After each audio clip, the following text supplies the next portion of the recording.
Good evening, everyone. I call the special meeting of the Wauwatosa School Board to order. It is 7 p.m. on Tuesday, August 23rd, 2022. We are in conference room C of the Fisher Building, 12121 West North Avenue. The purpose of this meeting is to discuss board governance. As this is a working session of the board, public comment will not be entertained in this meeting. Ms. Fraley. Here. Dr. Hoig. Here. Mr. Meyer. Here. Ms. Mufeld. Here. Mr. Phillips. Present. Ms. Willis. Here. Dr. Joseph Anker is here. And it is 7:03.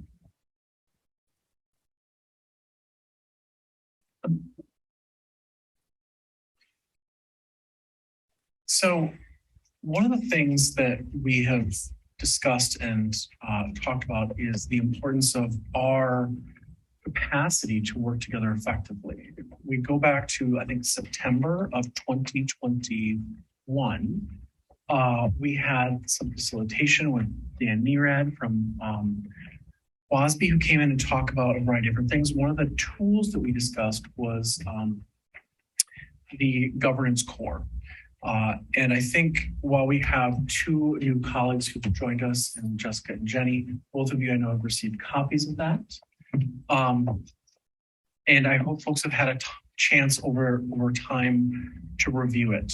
One of the things I want to start with this evening is for us to settle in and talk about what Fullen and his co-authors discussed as the moral imperative of board of trustees of education.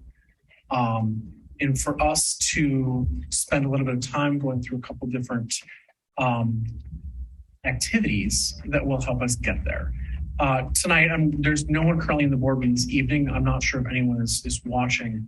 Some of the conversations tonight, board members will be breaking into groups of 2 or 3 with microphones off, and possibly like this is kind of one of those activities where folks will go find different spots and sit in small groups around the room and have a conversation, and coming back and talking and sharing back as well at that. So that is, in essence, where we will begin this evening.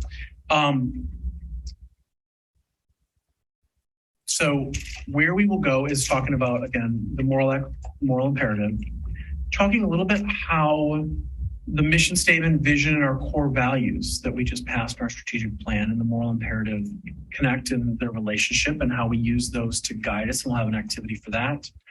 Have a break. We'll talk about the board leadership pillars, how we want to monitor the strategic plan, how policy development and revision may move forward, budget development and what that will look like as we think about the future. We talked a little bit about evaluation of the superintendent at a special meeting yesterday before the board meeting. And then we will wrap up with talking about kind of things that we will lead into following this meeting. We've talked about the development of board norms. There's some things that are implicit in how we operate. And one of the other things Fullen and colleagues articulated is the really need for documentation of our board norms. Things that we discuss, have some robust conversation about, land on what are these things and how we will operate. Some of these could very much be documented in policy as we move forward so that they are built out in that way. And we'll talk a little bit about the policy committee and what some of their work going forward. I would also say that Mr. Phillips, I've asked to take a look at what is on my notes as the finance committee, but I suspect that you may come back with a little bit different name for that group.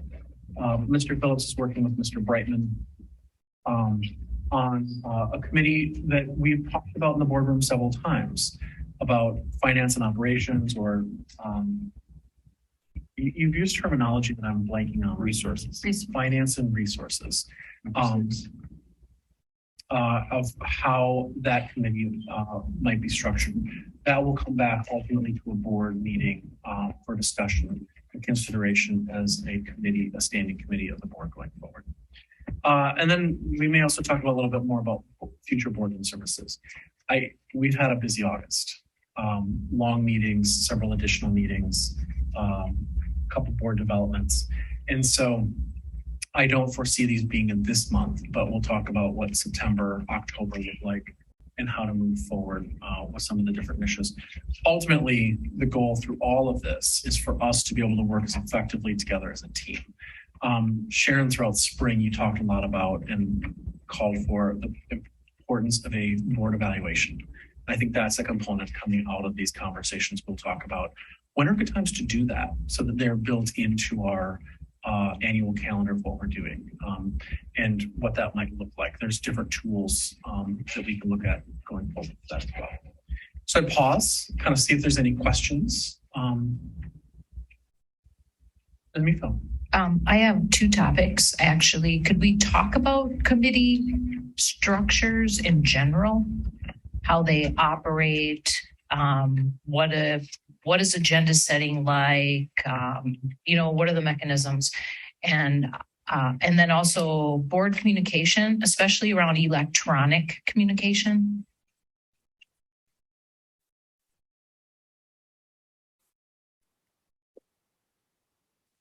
Yeah. Both of those I have planned for our next kind of meeting as we talk about board norms, particularly the board communication because it lumped in there. But if we get to it tonight, I'm happy to get there. Sure. When is the next date for that? Have not scheduled yet. Oh, okay. Nebulous in the future, but soon. Mr. Meyer. We have 8 months before the new board is seated with 4 seats up for election. It seems that your projected accomplishments kind of outrun or outlast the time available. I mean, they're good ideas, but in the 8 months, of course, there's the winter holiday. It doesn't sound, I mean, whatever specifics you have, fine. But I suggest just try to scope what you seek to accomplish to fit the time you have left. Right? So you can have a beginning and an end, and right, that's all things. Project planning, management stuff. That's all I have to say.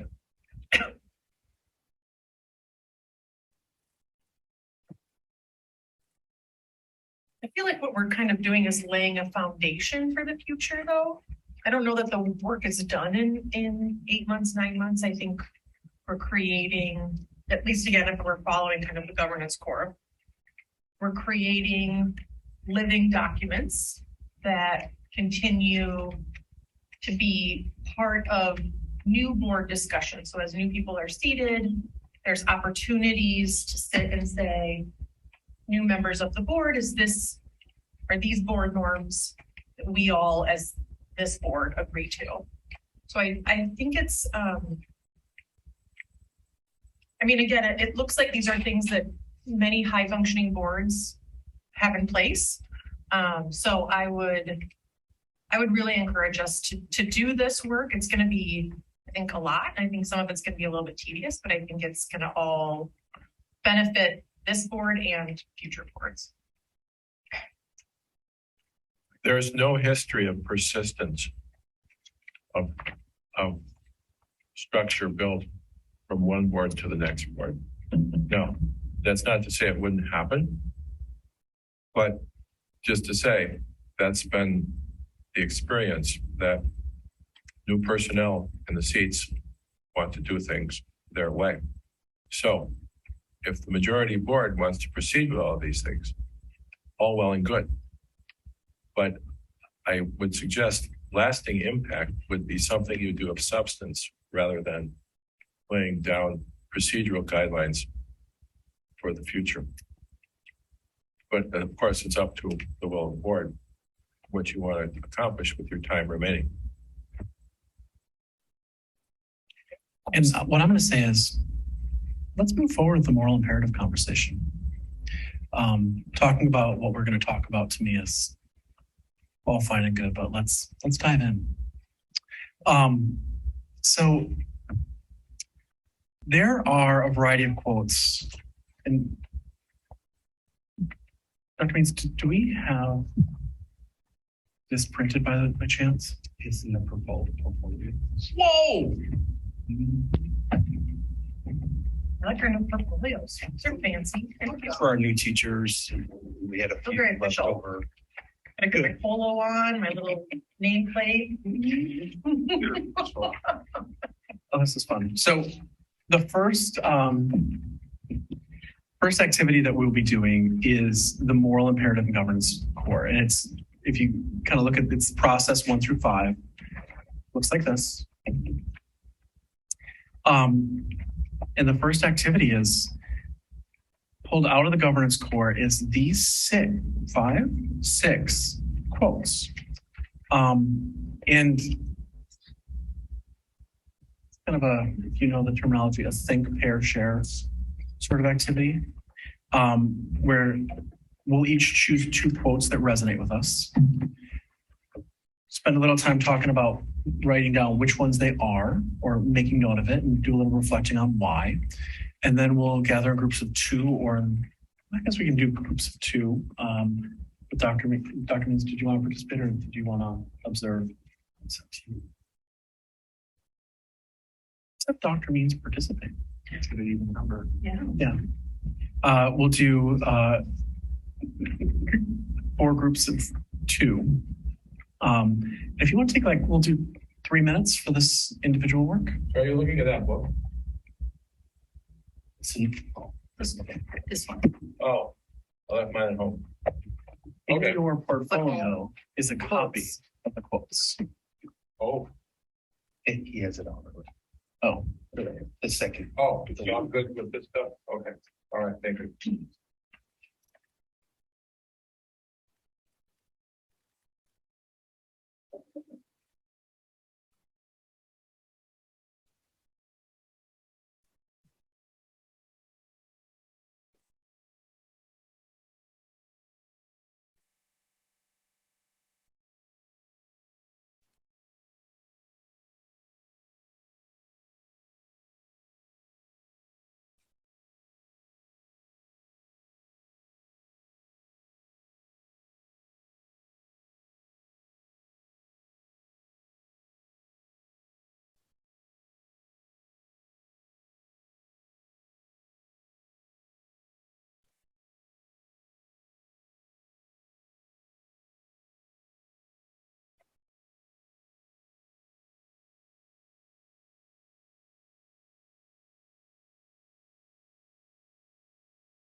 Folks be ready in about a minute.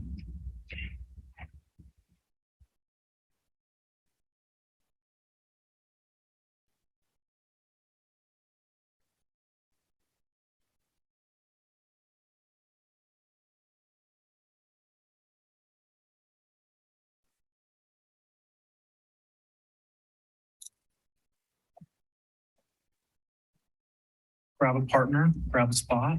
We'll take 5 minutes. I'll set my timer. When my timer comes off, we'll come back. 10 minutes, 5 minutes.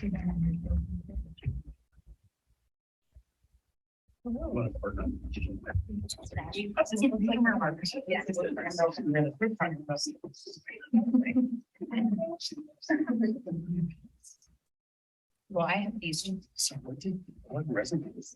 Basically. Well,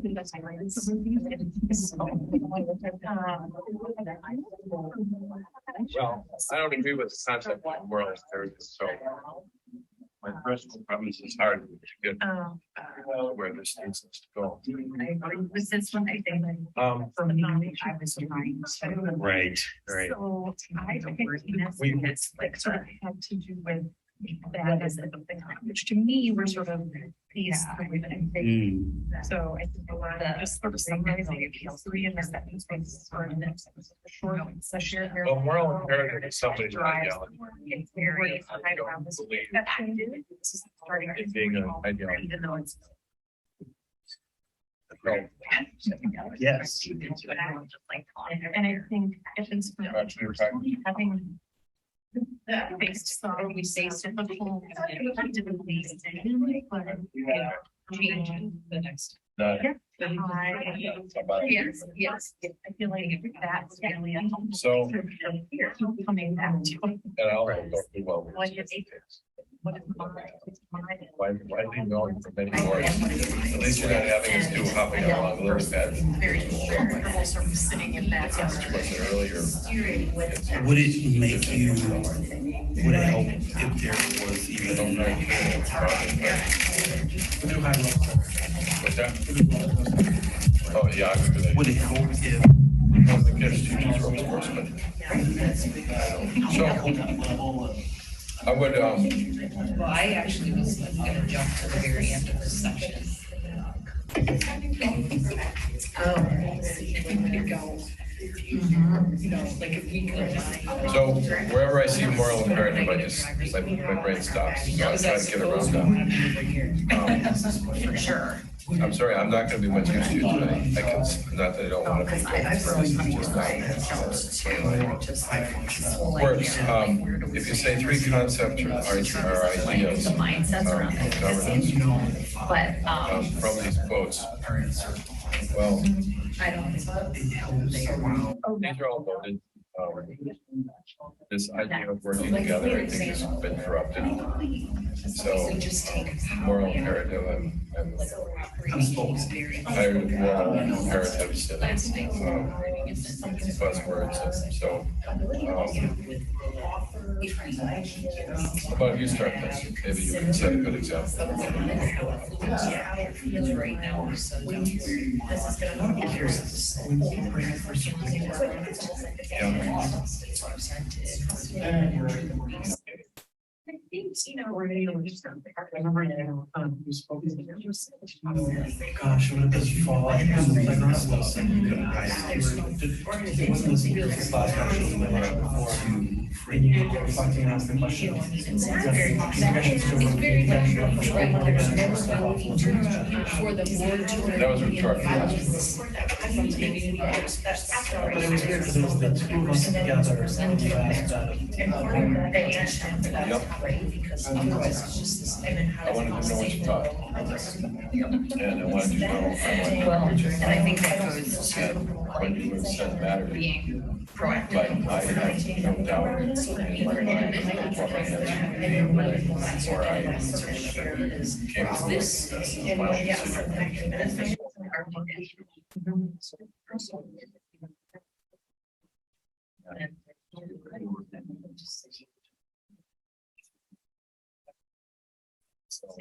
Well, I don't, I suspect, I'm pretty sure I'm not trying to read your mind, but I don't think I don't think you knew my motivation for asking the question. And I think they really, I want to say, you know what, it's necessary. So then just leave it at that. Sorry about that. Yes. There's nothing in that. And then. Usually when I'm. Sure, there was always curiosity. That's no way. It's deeply political decision. When we didn't purchase anything, it was just, and I just. And also. But again, it was really a way to get positive. So, I don't know. So what's your question? He's like, great. And it isn't. In our time, I think there's self-inflicted. Because it isn't true. Resonated with me is where a shared moral imperative is the one that jumped out at me is a relentless commitment to the learning of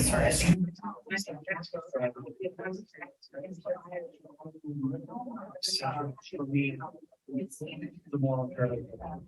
I've often been driven by this. Creating a space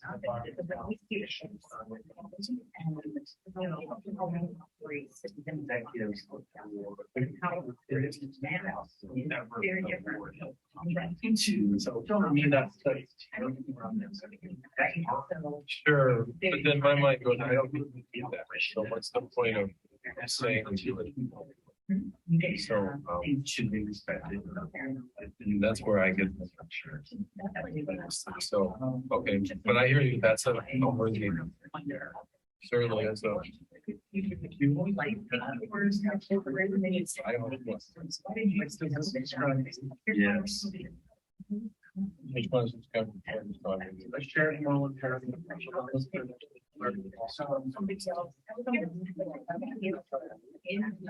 Yeah. Yeah. Because I have other things. All day. People were mean. People were so. So. Better outcome. This structure, this. I don't know. I know the answers. I said maybe my. Yeah, I know. My expectation. Certainly, that's fine. And you feel good if you've done something to help, but the motivation. I agree with that. Well, I'm saying, you know. The other one, the secondary one, Disagree. there's a little bit here and there, but and the top one, which is governance, is that's what the direction of the organization sets, structures, here. Like governance, international, communities, professional, policy, education. Between strategy and tactics, generally governs as well.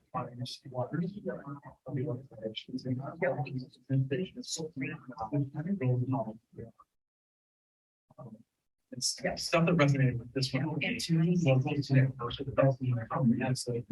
I don't know. The process, I remember last one. And then the connection community with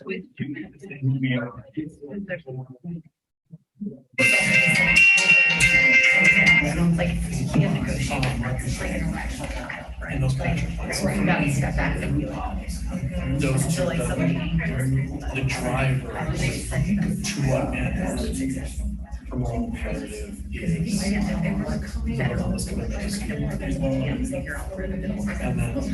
this other one there on top. Yes. It's just, it's one-on-one. I found the only This is kind of the how. So those are the two for me that I just don't know. They just want me leaving. It's just. With my wife. Yeah, this is. Part of me tonight is that's the.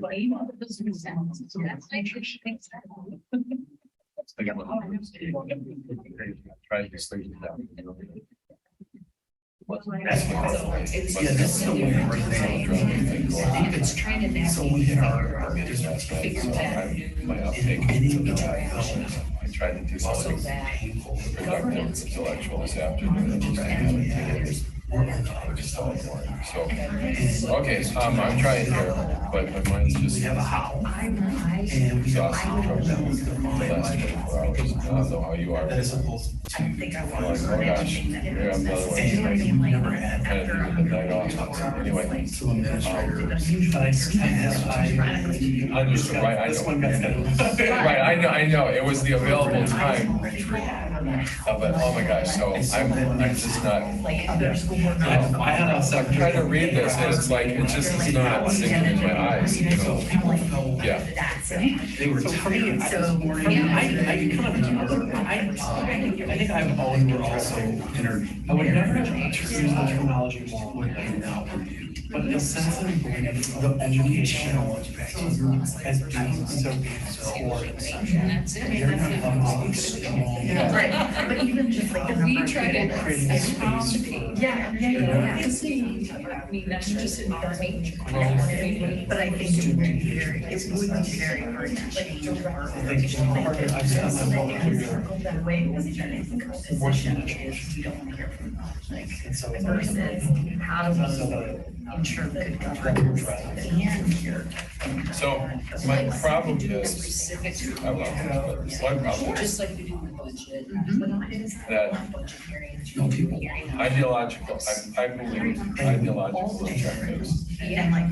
flawed rational. Things we take that information. Tried to stop. That the objective starts to be the ideology instead of again. The last. outcome of the ideology, which is Results. so the whole idea of equity becomes like a thing in itself for the opposite. Because real estate is driving. And We're not getting. it starts to be a buzzword, it starts to be an excuse for thinking conservative equity, and then we're supposed to say yes. You know, and I had come into it always thinking before anybody else said it.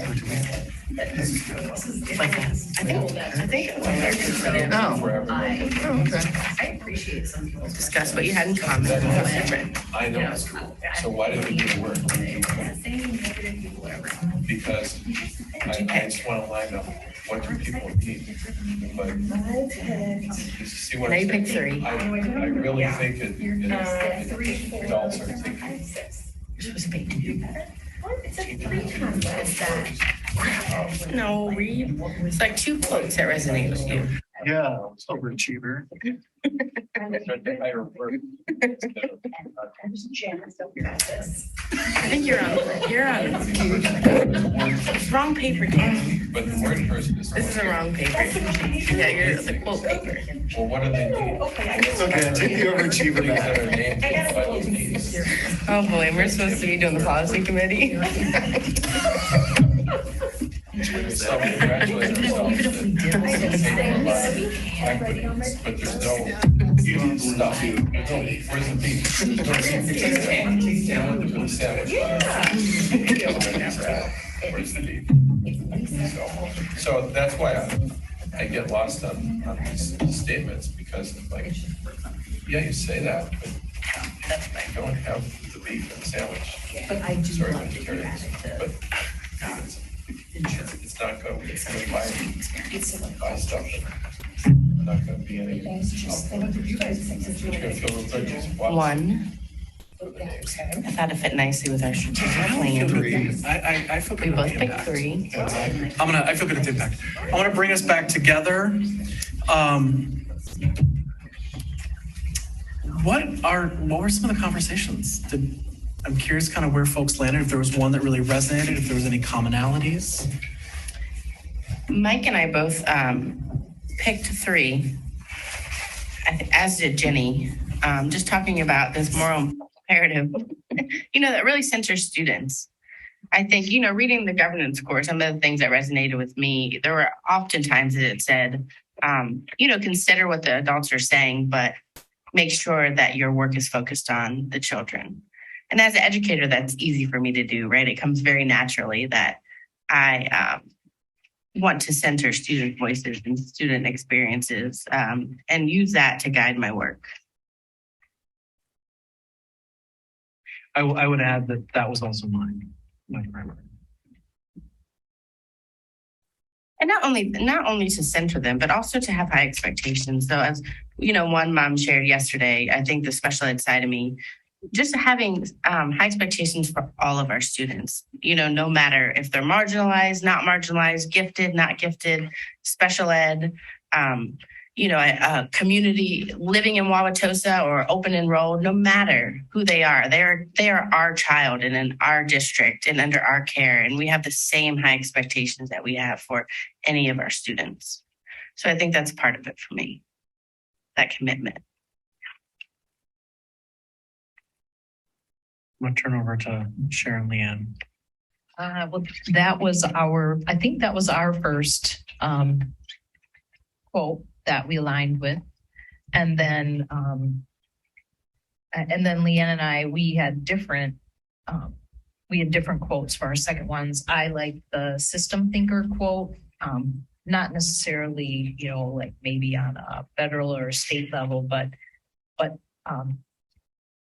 just using influence to align and move forward and create better experiences within our district for the students. So, because I'm always thinking of what are we doing, what's the next thing?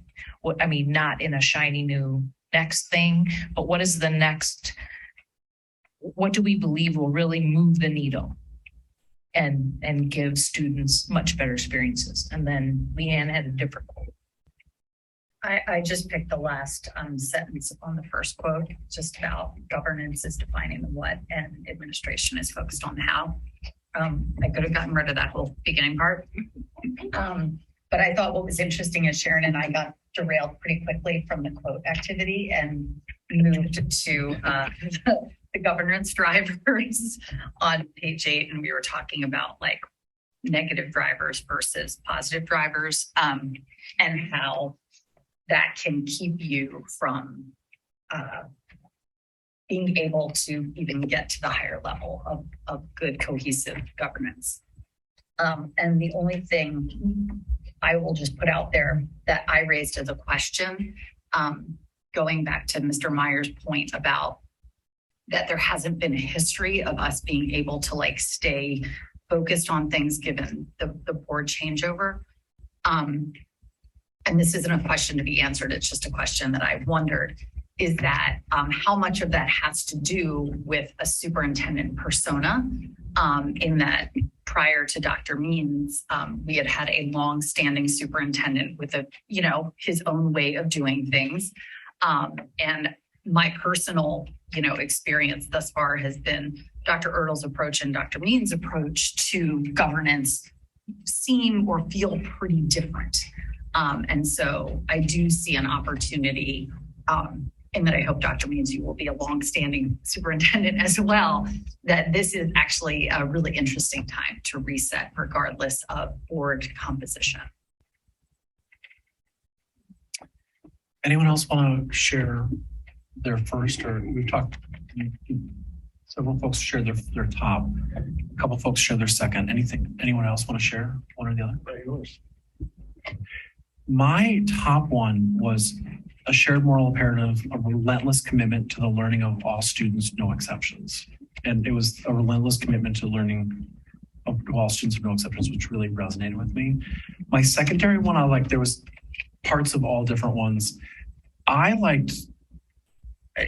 picked the first one maybe because it covered a lot of ground. But for me, it kind of resonated with process. The process orientation, the delineation of the role of the board, and how it's different than the administration, educational professionals, but it connects the community to the education of students in the classroom. Do you guys have any in common? Okay. We have one. I really liked the last one as well, since I think that's one we talked about yet. But to me, I guess I sort of interpreted that as how the moral imperative then feeds into the next thing, which feeds into the next thing. And sort of, it suddenly becomes this, like, what is the middle of the wheel? Well, spokes come out. The hub, yeah. I gotta think of that as the hub. And that's where the budget comes from and our norms and our policies and how that feeds into our programs. And to me, that's just, I think as sort of having some visual piece of like visual thinker part of me that really made sense to me. Especially starting on the board where it felt like everything was kind of floating in outer space and I couldn't quite get my arms around how everything fit together. So speaking of visuals, I also picked number 1, and because it reminded me a lot of our strategic plan. So having a process where the direction of the organization is set. And I think that we can be kind of steered and, like the strategic plan is our compass and we can keep coming back to that as we decide on what programs to support and what money to allocate and just how we're going to operate as a district. We kind of have that guiding force, that guiding light, if you will, of our strategic plan. One for me was elevation of perspective of just thinking about how do we get out of transactional mindset to inspirational mindset, and how do we use our agenda? How do we use our, committee structures? How do we use our reporting routines to support that? Because it's so tempting to talk about $20,000 checks for an hour and a half, right? And so, like, how do we organizationally support that altitude and keep it there? It's hard. It's really hard to do. Can you say that first part again? You had some really elegant words there. I had some good words. It really was. No, you captured it beautifully. I can't. There was the first phrase about About transactional. Oh, out of transactional mindset into inspirational mindset. That's the one. Into inspirational mindset. I've never heard that term phrase before. I like that. And Mike, I don't know if you've seen page 8, but I think it fits right along with what they were talking about. There's negative drivers and positive drivers, like the negative being a tactical or operations driven agenda versus having a strategic or goal driven agenda. Yep. And I think that's exactly what you're trying to capture. I mean, all of this is so meaningful. Mm-hmm. It's not counting votes, it's counting understanding. Like all of that is part of, unity, whether we, voting the same or not. It's all about creating that unity in our governance. Okay, but are we?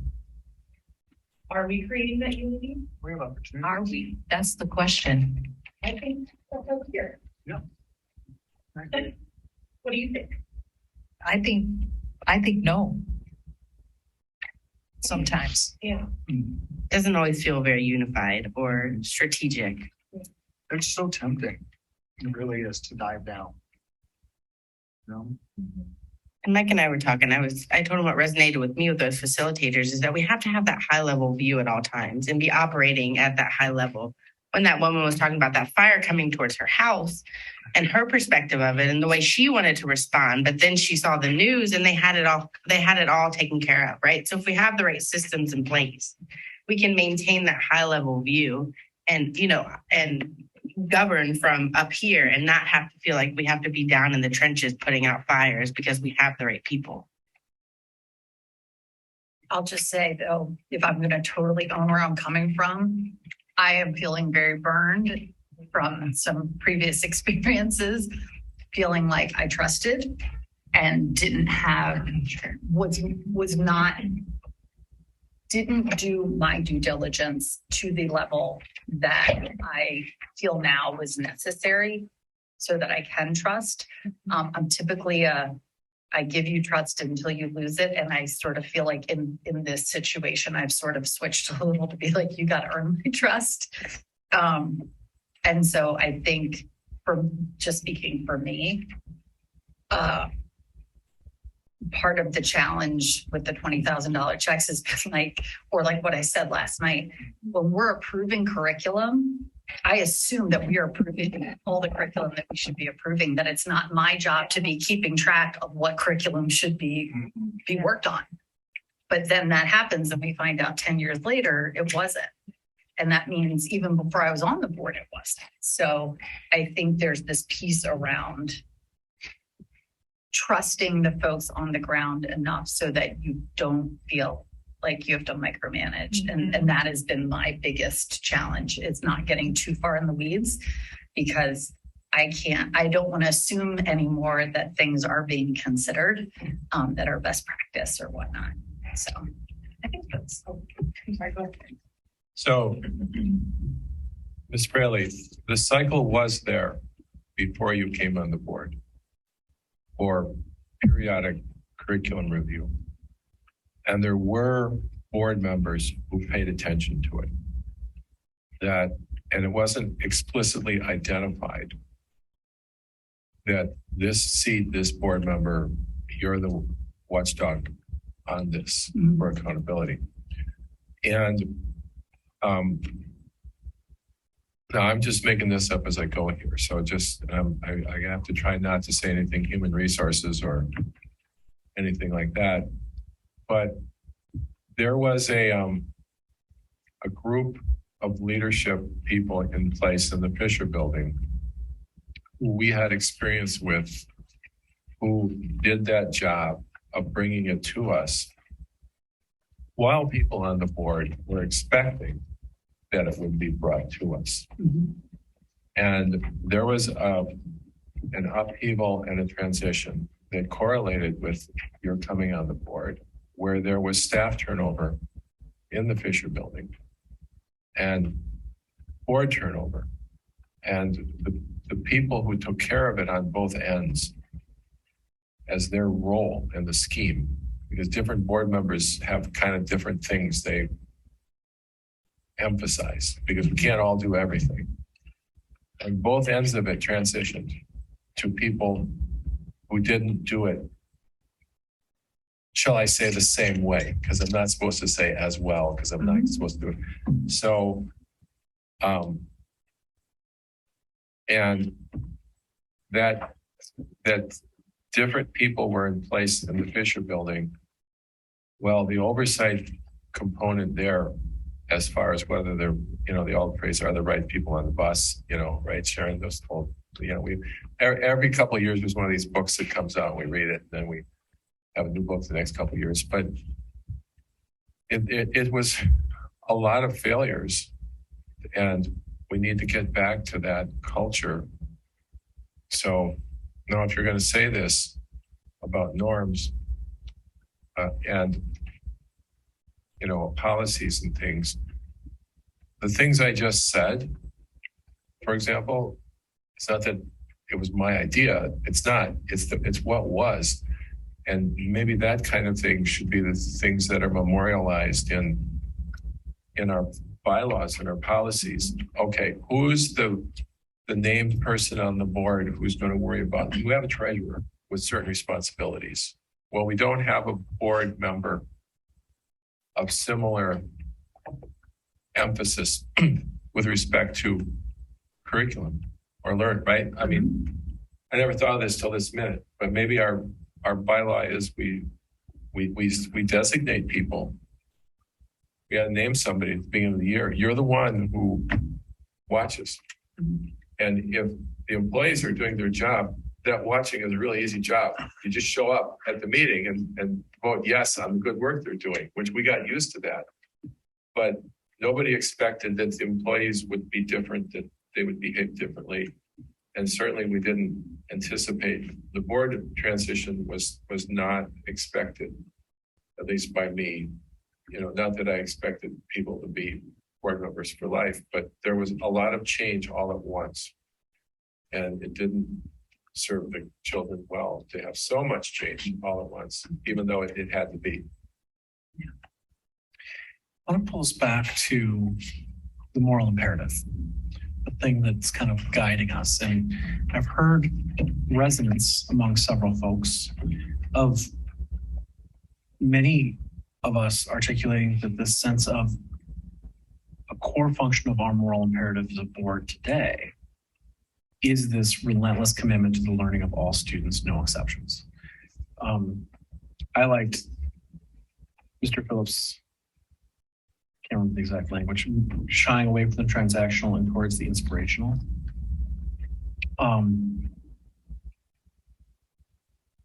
if want to push us to see, can we document the moral imperative? That we don't have to have consensus, but I think I would like to have a supermajority of us land on of the, how might this guide us? If we were to center ourselves in this moral imperative and then in our mission, vision, and core values. May I have a procedural comment first? I want to go to Dr. Means and then. But I think this is important before we even start. That last year we had an in-service where we talked about public comment. And we talked, and there was a thought that by some people that we had agreed on stuff. But we really hadn't had any action items or motions. So what I ask is when you talk about consensus and agreeing and majority, that if you come to an agreement on something, let's write it down and let's bring it to an action item at a regular meeting to say, this is what we decided, so that everybody's on notice, right? So, and I want to say it before we started that you knew whatever we're going to decide, let's summarize it and bring it up for a vote to say, this is what we all decided, right? Okay, thanks. Thank you for your patience with us. I just want to thank you for having the conversation first and foremost. When Jenny and I spoke, I had the same quote, and I'm with you 100%. The first 2/3 of that statement I could do without, but I can tell you on behalf of our principals. So not so much the district administrators, but our principals. They are really craving for direction and stability in terms of what the board represents, so they can do their how really well. So that's one component I will share with you. I have two others really quick. The second, I think I shared the story last night at the board meeting, but it was late. It was powerful when we had that activity in 90% or 90 people. We had 100 new staff members at our new teacher orientation on Monday morning, move into the corner of they are here for a certain moral imperative that you haven't expressed explicitly, but you're doing something as a governing board that is sending out messages to educators to say we want to come here. While we're still struggling to keep our educators, there are also educators who are leaving places. I mean, this is a national crisis, as you know.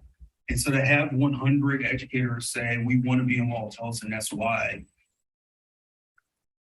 there's something unspoken that's aspirational that we need to hold on to. And then the last thing, I met with our administrative team today, and I can tell you that they function better when they're not nervous.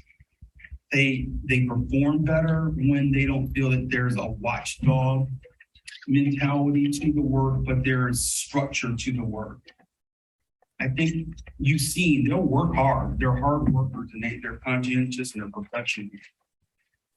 But the way that we structure the work is really important for the environment and how effective they are going to be. And that trickles down.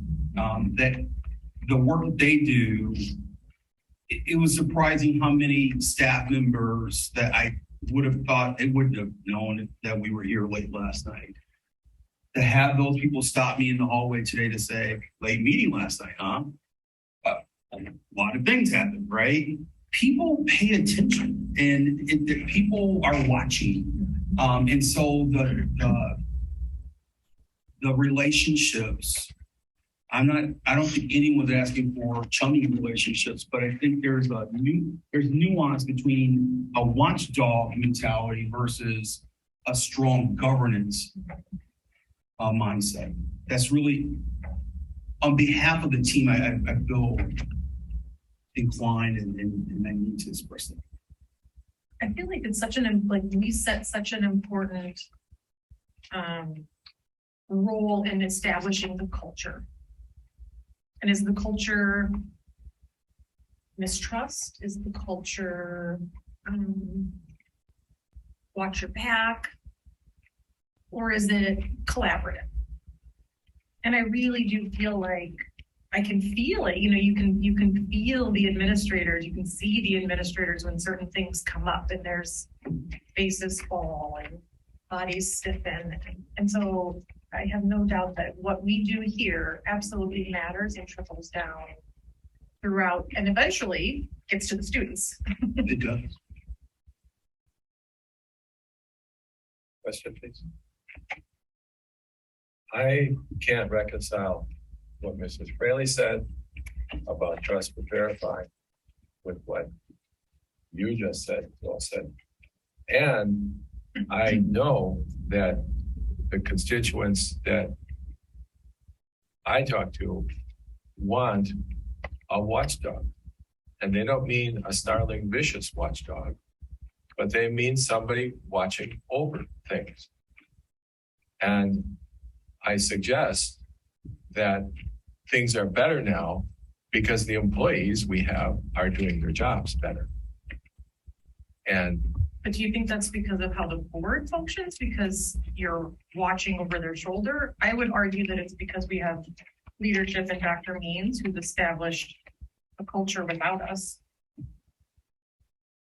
I think there's been significant staff transition where we have different people who are more aligned with what With a very strong with mission. what we want to do.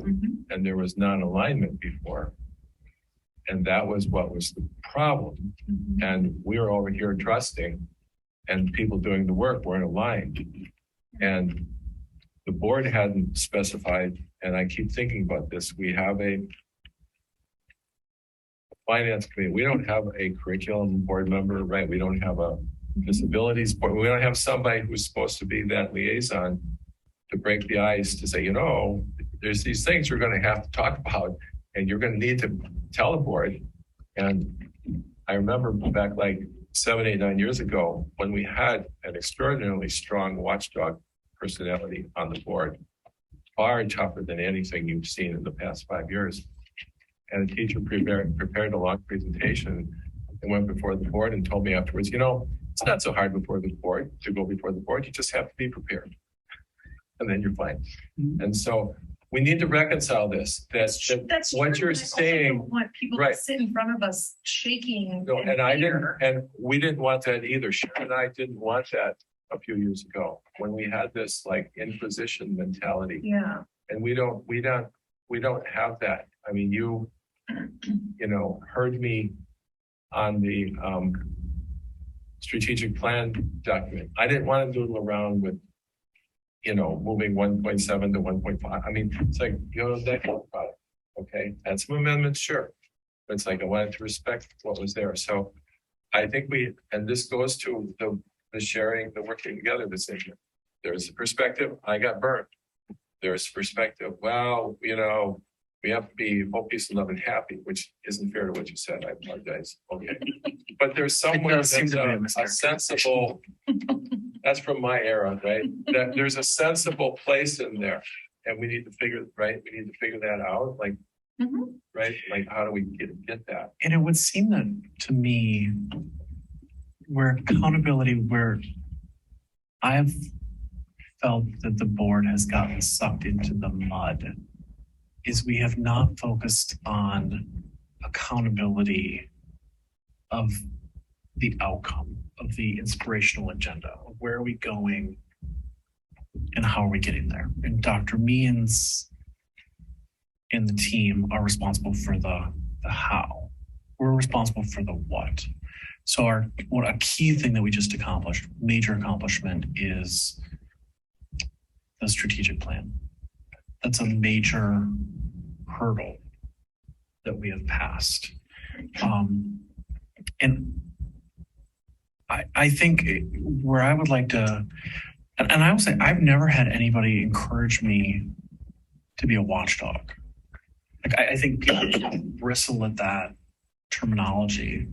And I would say people have explicitly, when that kind of terminology has come up, have been like, that's not what we want on the board. They want the board to be advocates for the district and to make sure that the district and the teachers have resources. they want us to be a champion of ensuring, this is where I totally buy into the moral imperative. I'm a sucker for this, of that we want every kid to thrive and to be successful in our environment. That's where they want us to focus our attention. In the accountability pieces, are we moving towards that with outcomes or not? That's where I plant my flag personally. Two thoughts.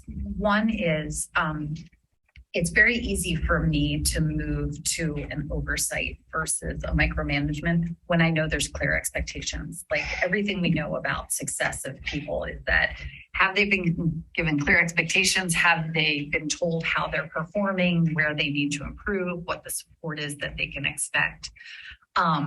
And I think that's a place where organizationally we have moved in a really strong way. So I think this idea of our role is not as a watchdog, it's as oversight, but in order to do good oversight, clarity of expectations, roles and responsibilities, like the fact that we used to ask for job descriptions that didn't exist used to be mind-blowing to me.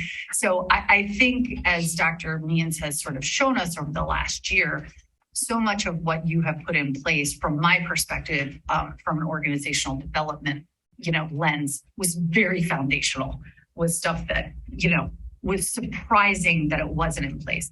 So I guess what I'm saying is it's easier for me to be moving away from this trust but verify when we're seeing the folks who are now sitting behind us most of the time actually being positioned to do their jobs well. And so I think that oversight is easier to focus on outcomes when there is clarity on what those outcomes are, where there's clarity who's responsible for them, et cetera, et cetera. The thing that I would want us to be really thoughtful about is actually, and Sharon raised this in the conversation we were having, is like, how do we engage the public in a way that is, I don't want to say feels good to them, but that allows the community to participate in the process and also still honors the structure of the system. Because what I think has happened, understandably so, is that people's needs have not been met through the traditional structure, and they have felt that the only way to get their problem solved is to come and stand at the microphone. And that is backwards. It should be that the folks sitting behind us, the folks in the buildings, are the ones who are the primary to solve those problems, so that we're able to be operating at that 50,000, but to be having the deeper conversations and the quarterly updates and whatnot. And I feel like the process hasn't allowed for that yet. Like, I think we're getting there. But I think, the board owns a part of that, but the board has also had to be very reactive coming out of COVID, given that people felt like their problems were not being solved at the school level. And who knows, maybe the principal gave them the answer and they just didn't like it, but when they come to the board, then it becomes our issue. So I do think we have to figure out what is our relationship with the community so that we create spaces for them to lift up concerns, but also get them to the people that can solve the issue versus just standing up here and nodding and then them feeling like, I told you, and still nothing happened. No, I think the decorum has completely changed right now in our time. The decorum is, I looked at this information. This is my judgment. And if you don't do what I want, then I'm going to do this. There's a threat attached to a judgment. And I don't know if you think that's point on, but I don't understand how to navigate that type of community feedback. But I can tell you, I don't like to have to throw myself on a grenade either. I mean, I want to know that there's more of a runway on significant topics that require community input, especially when they come to community values and changes in community values. I kind of felt like I had to, like I was thrown a grenade in August. So, I mean, I would like to at all costs avoid that. I don't know how to help this new type of decorum. And I think it's a product not of Wauwatosa. It is a product of the world we are now living in and the type of interactions people now have, whether they're online or in person or not. And as an educational institution, as a government body, it's going to become harder to govern and to educate in an environment where people make this declaration. And then when you try to fix something, it's not accepted because it's not what that individual judged they wanted. And then they have a First Amendment right forum to come and, and so what do you do with that? Yeah, and I think that's where I think we start with like our unity here, which then guides how do we engage with administration and how do we engage with the community? Because I think that's all something we don't have to unify on it, but we will be a higher functioning board if we do unify on it. Because I agree with you, Sharon, sometimes it is just hostile in here and it is really hard to know how to navigate some very extreme positions that people hold. And unfortunately, I think our community is we're exactly what's happening in the rest of the world, which people are sort of moving to the, to the extremes. And the school board, the schools are navigating that. But there's good information coming here. It's just not in the right form to be able to do something with it and follow up on it. Right. And so, and the runway is too short with some of our with some of our items that we want to accomplish for the students. It's too short. So we don't have adequate mechanisms. Well, we can always, some of that can shift because I know, for example, if we think about yesterday, clear example, since that was something like a 10-month process, but maybe it was the last part that felt too fast for certain people in the community. So we could say in our policy, it's not 2 weeks to look at curriculum, it's 4 weeks, but I think we need to be prepared for what that means for us as a board, because I know, Leanne, you said yesterday, 100 pages of feedback. Like at some point, I can't take any more. There's nowhere, I'm saturated. So it's rather typical to have a 10-month process with a system design and work hard and have a really good product and bring it to the customer and be really proud of what we did. And customer says, that's really not what I want. I say that from the IT consulting world. It's classic that in those 10 months, there's things to do to be sure you're aligned with the right stakeholders in the right proportion with the right content. And you might have a wonderful product, but it's not what the customer wants. And that's what I kind of saw something here. There was a bunch of customers who liked it, a bunch of customers who didn't. And it was the story of my profession for 30 years that could happen. Now, then the idea that things are different now, I don't think what's happened in the past year is any different than what happened in my first year on the board. And same kind of comments at the microphone, same kind of reaction from the board. That was a more conservative board. you know, this was a more liberal board. And so it's not about politics. It's about, you know, we are really sure of ourselves, but maybe we're the extreme ones. Maybe what we're hearing at the microphone is not the extreme view, but it's us, but we don't realize it. Well, elections decide that. So it decided it then, it might decide it now, you know, I don't know. And then this idea of watchdog, you will never get me to agree that I am not a watchdog. The question is, how do I operate? And my mantra for years to the superintendent was, bring me something to vote on. And I love to vote yes, and you come in and vote yes. And I tell people, board services doesn't take so much time. Well, we had internal controls, and no, it didn't. Honest to gosh, with a high functioning administration, I mean, they really deliver, and they bring you finished products, and they've done all this stuff.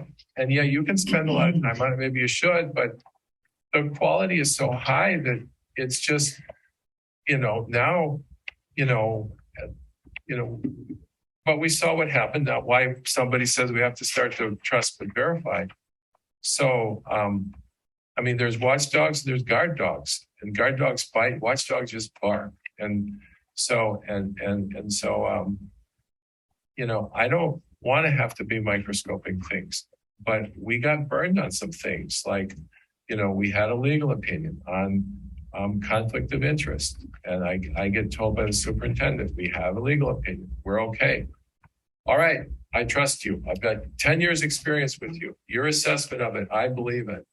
Suddenly, what the assessment wasn't his current style of assessment wasn't aligned with what my style of assessment was. So I had to start being a different board member for a while. Sigh. So I don't know. It's not. Yeah. I appreciate your viewpoint, Mr. Meyer, but I think you dismissed my comment and I don't appreciate that. I do think that people have bully behavior right now in a lot of different ways. And a lot of my colleagues are now agreeing. Mm-hmm. And the challenge for our board, which is what I'm pointing out, is how do we get those good voices from that place at the microphone to a better productive place where we can use their experience, understand what they're trying to tell us, and create a better product, whatever that might be. Yeah. One of the cool things that was brought up last night and kind of goes back to system thinking is an iterative process versus like a waterfall process where you deliver a finished product, you know, and it was brought up a couple times, like an agile methodology and an iterative process where you're trying to build a Ferrari, but you start with a skateboard and you get feedback, you know, that plan, do, check and adjust session. And maybe there's an opportunity in the system thinker, you know, in that left, you know, second to bottom statement where, you know, we call that out. Like we want to be continuous improvement. We want to be more iterative and show people things when they're unfinished on purpose to gather that feedback so that we don't have those, you know, situations where here's the finished product. We're so proud of it. And you know what I mean? Maybe there's an opportunity to. Could you explain for people agile versus waterfall? I think I did.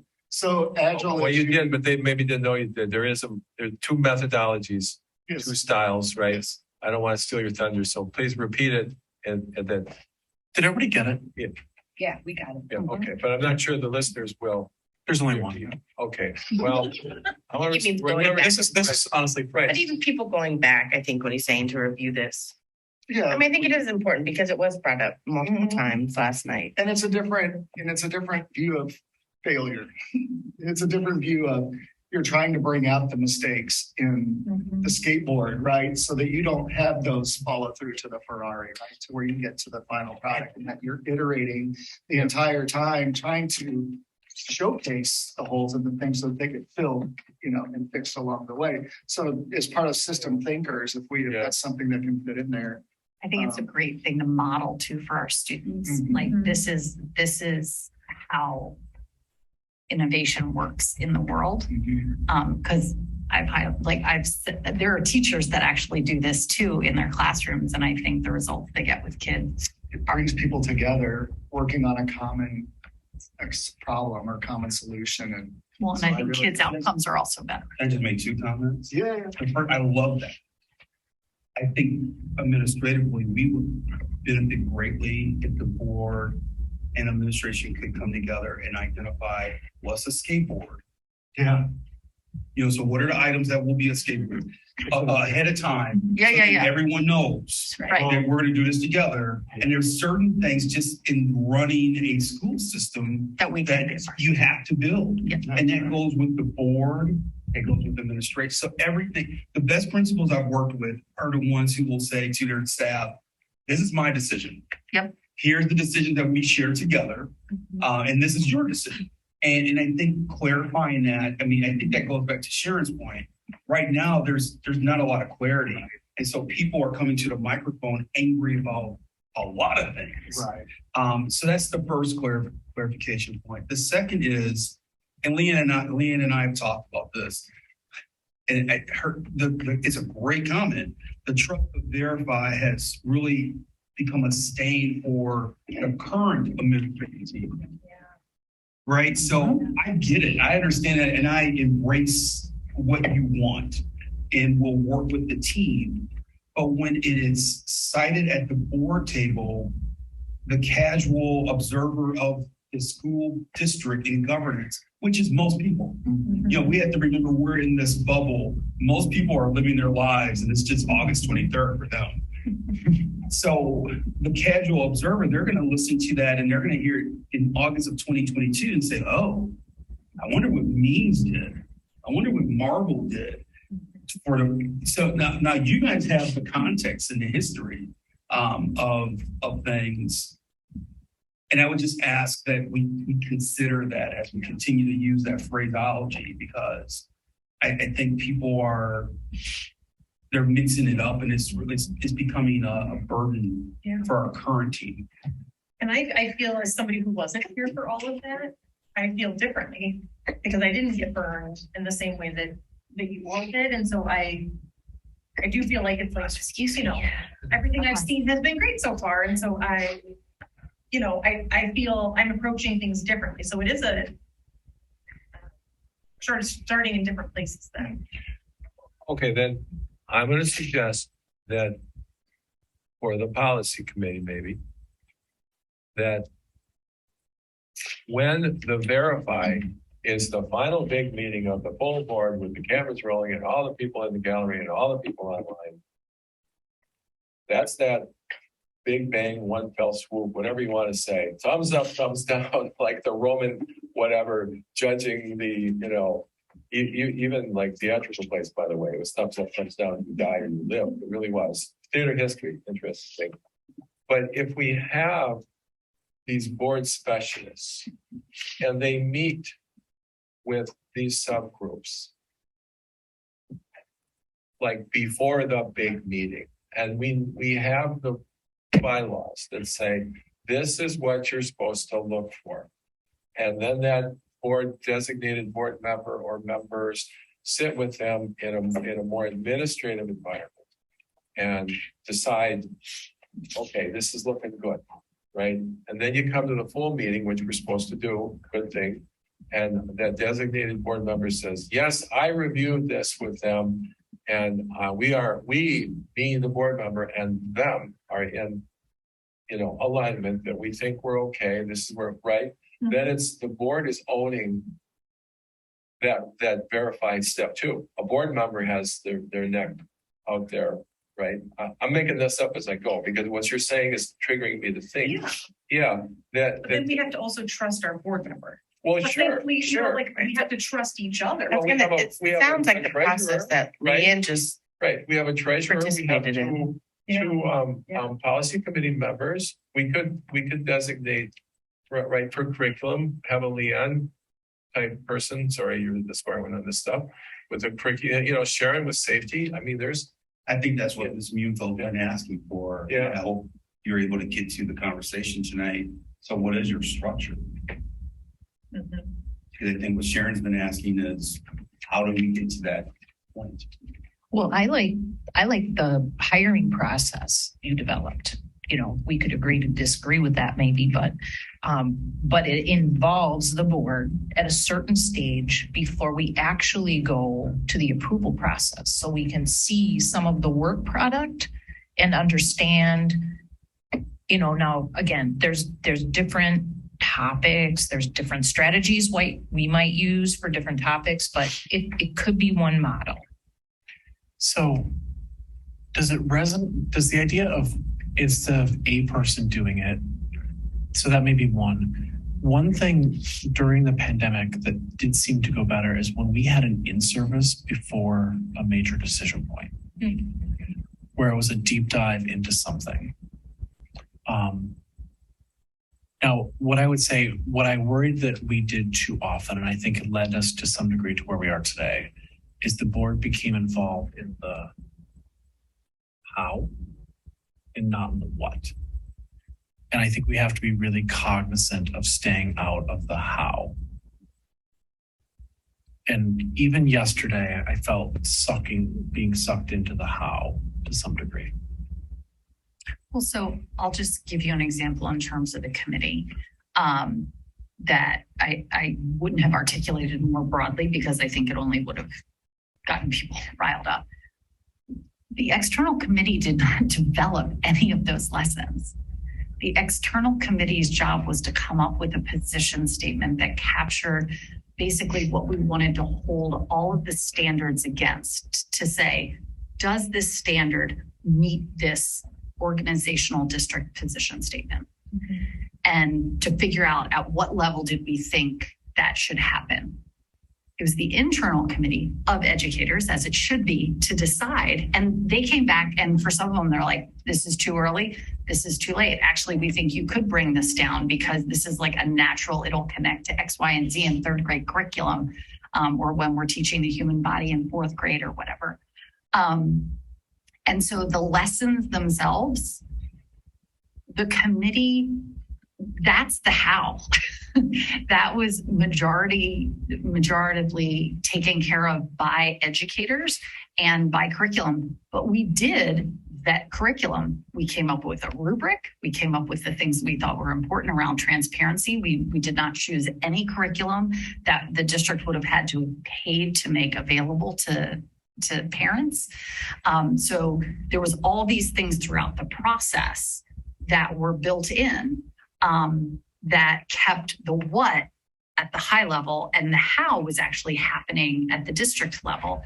And yet there was all these checks and balances. So even after the external committee said ABC, the internal committee came back and said, what about D? Or we disagree on B. And then after there was cohesiveness, and there was a lot of debate even within the committee, then it went to the curriculum council, who then had, you know what I mean? So I think the what and the how, there are ways to keep them separate, but when it gets to the outcome, a lot of times people don't care about the process.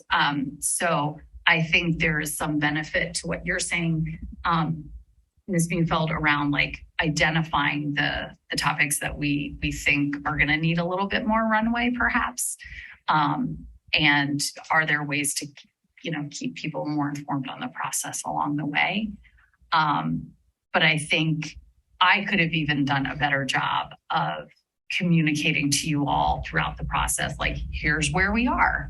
And that's on me. You know what I mean? I was very much a committee member, though I tried to keep my mouth shut most of the time so as not to influence any outcomes. But I think to Sharon's question earlier too, around like, how do committee process? Like, do we expect committees to give updates at every so often or whatnot, so that committee members know whether it's, finance and resources or policy or LAC, safety, this is how we're going to do it.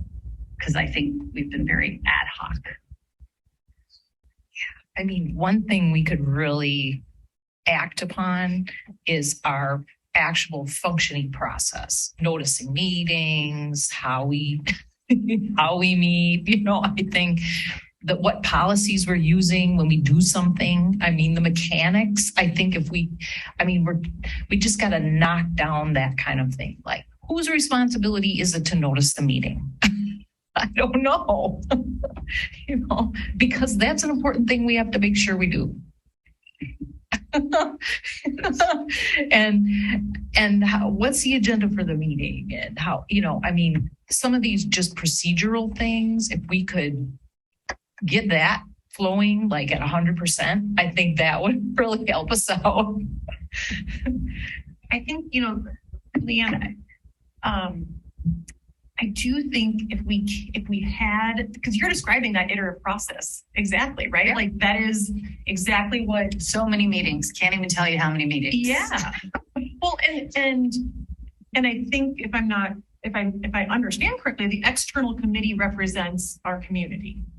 Yes. Now, were there more people that landed on the side of doing things earlier versus later? Was there lots of debates around gender ideology and sexual orientation? Absolutely.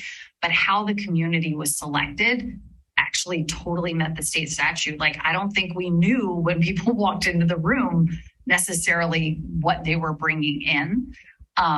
And so I do think that is something that we have to consider in terms of selection of absolutely community groups in the future.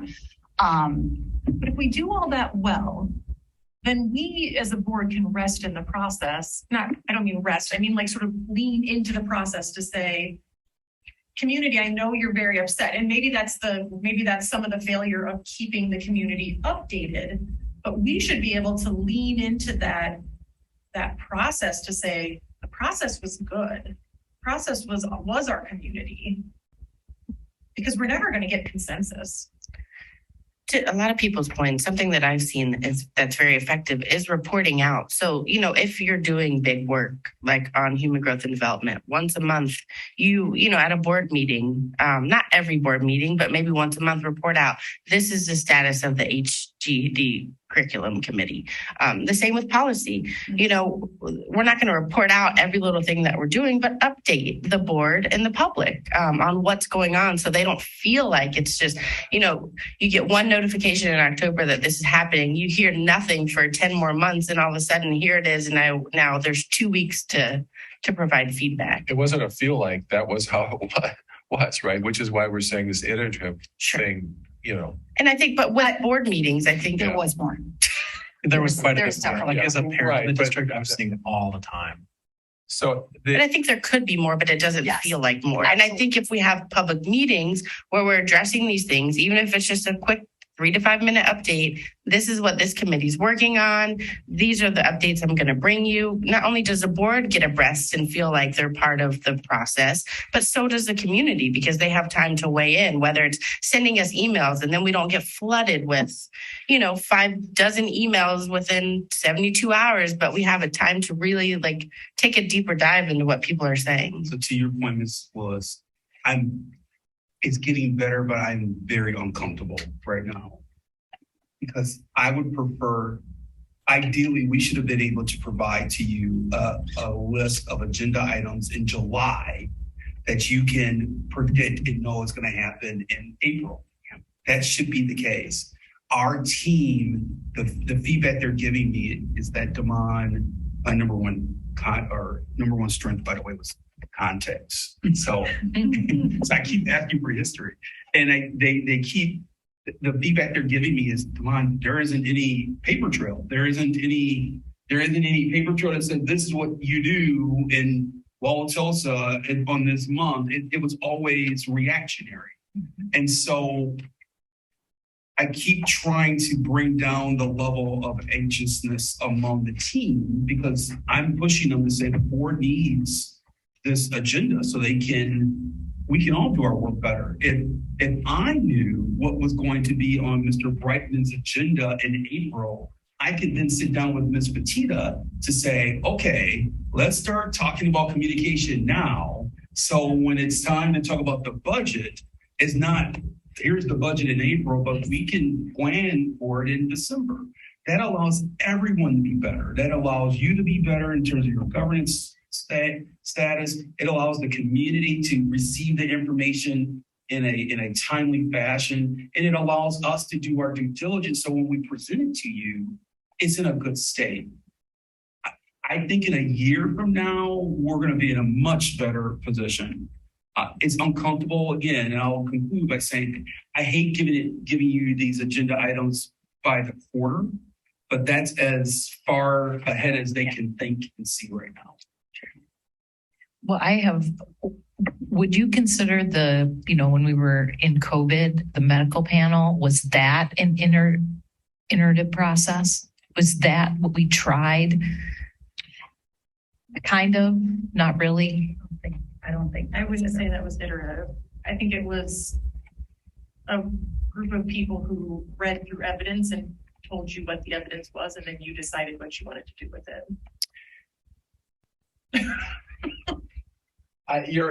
That's how it was. And it's like, in that case, power, the board was looking for the medical panel to say it was safe to go back.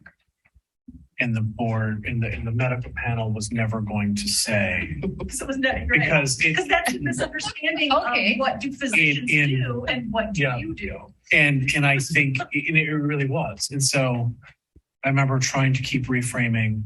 If we were waiting for the medical panel to say, no, it's all good now, they still would not say, It's all good. it's all good now. They might by now. But there would be for some kids in some moments, like they would say that the risk is a lot less. May I just present to you my wondering is, was that even the right process to engage in? And I think that's the commitment that we presented. I know coming in last year, that was a really uncomfortable committee to be part of, because I didn't understand it. You came in and there were no rules ever to what we were doing or what our role really was. And then you came in and you governed very differently than Dr. Ertl. And it was like you came in with a whole different way of approaching the committee. And there were some real awkward meetings. Yes, and I didn't understand it. Yeah. No, I think a year later I do understand, and I think that starts with. So going back to the statement we've been making, it starts with you, the board, in terms of what you want, and you get to decide what's going to be the iterative process. Processes that we can. yes, talking to me. He can be bought. For chocolate chip cookies, I always go. So can I bring us back? This is a great conversation, but one of the things I want to come out with tonight is an articulation of our moral imperative, because I think that will center and drive us in a lot of things that we do. And I'm working on language over here as well. I don't like it at all. I'm hoping we can take over this because it's not good. Eric, can I ask, Mr. Meyer, you didn't share like what quotes resonated with you. Would you like to Eric share? spoke for me. I explained. I did not speak for him. I literally glanced at you. No, I'm getting over you two cookies. Something's wrong here. Something's wrong. I don't feel like you captured what your thoughts were about. I don't do well with these things. Okay. Okay, so I try to just listen and learn, and it's been a very exciting discussion for me. And I'm just full of questions, and I don't want to. The president wanted to move to his. I don't like the words. I don't like ideological words. Moral imperative. I don't like equity, the word, because I started out always wanting to do whatever for everyone they needed. And Eric said, well, that's equity. And I said, I know. So why did we need a word? Because that's what we were supposed to do anyway.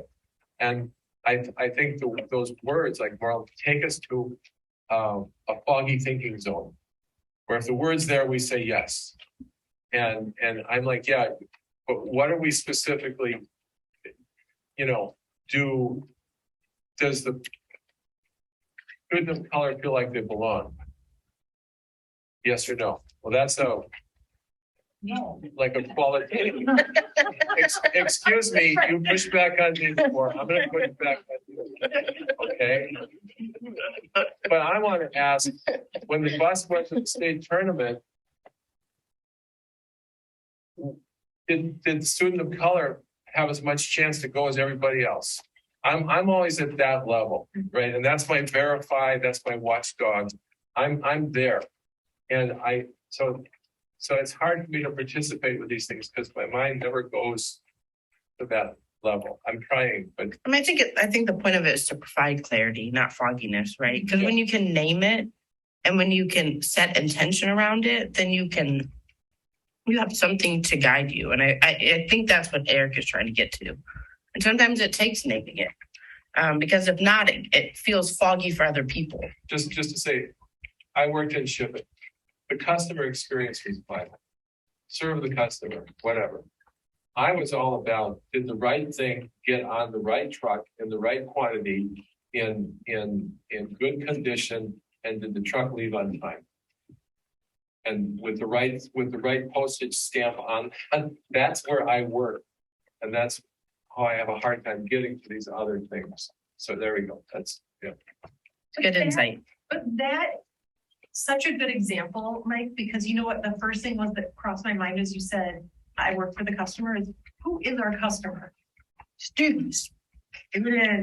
Yeah, I mean, that's how I view it. But if that's not where we all land, then that is, we can call it a moral imperative, or you can, in your mind, think of it in any way you want, but it's like, who is our customer? And do we all have the same customer right now?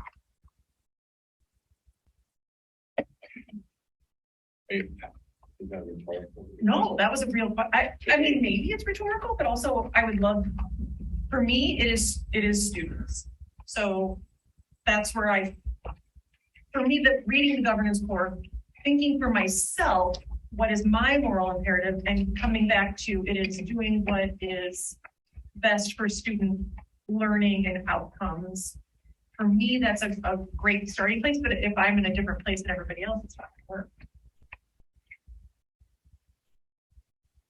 Are you asking me? I'm asking anybody. Who's your customer, Mike? Contact with you. Who's your Well, customer?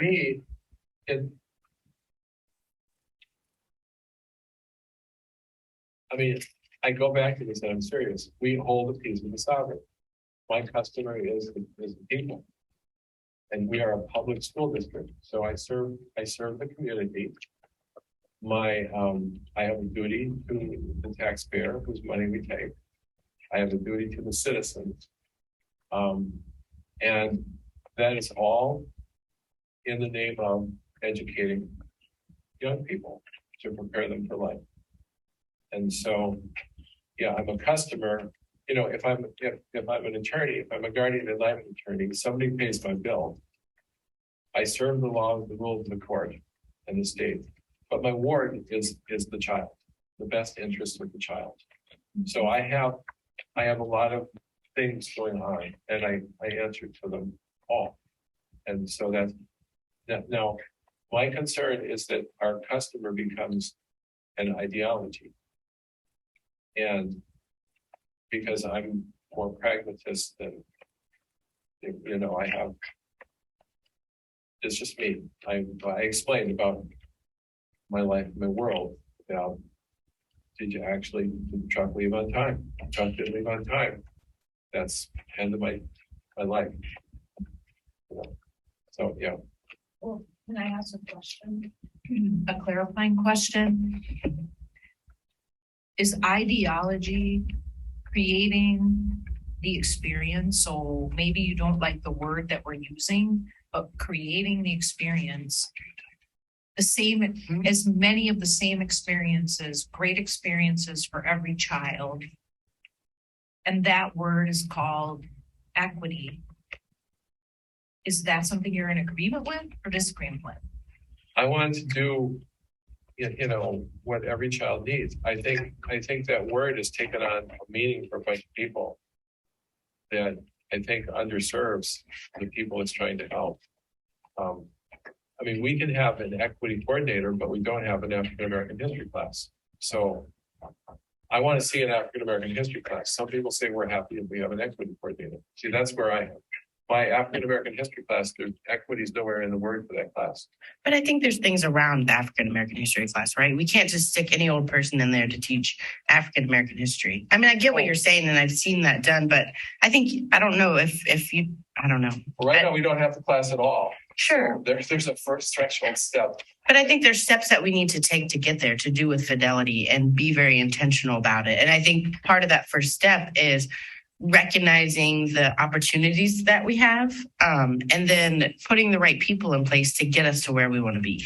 Okay. And I don't care if all of them have African I think I would love to have No, and let me say, what I would, where I situate myself is not, and that's for me is, I don't want to get too engaged in the how. Yes. Yeah, that's true. What I really want is a set of experiences that are engaging and interesting, that kid is excited to come to school for, is motivating, leads to learning, leads to a kid picking up a book that maybe they hadn't been exposed to, that they read something else and then something else, and that they have a kind of whole breadth of opportunities opened up to them. So for me, the kids are going to get that in all different ways. And so for me, I'm not for or against kind of the history course. See, there's where we're totally in disagreement, and I respect that we're in disagreement, but we are. I want to see a thing. People complain. That's just me. I want that thing, but I don't feel compelled that I have to drive that thing. Okay, I don't have to see a particular thing, but right now, whatever the things are, I don't see enough of them for African Americans. So, But I think so that's, I'm sorry. oh, sorry, that's interesting because I did something, I can't remember when, it was at a conference and it was an exercise. And we talked about what does sense of belonging mean for different students? And the students who wanted that sense of belonging said that the rooms they were in, the courses they were taking, those were all things that contributed to their sense of belonging. So a curriculum would be one way to get to that.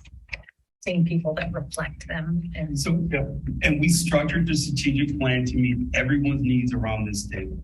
So if Mr. Meyer wants an African American history class, it is strategic objective 2.6, which states curriculum and instructional teams will expand the use of culturally responsive instructional practices along with adoption of curricular resources that emphasize and represent the perspectives of diverse experiences.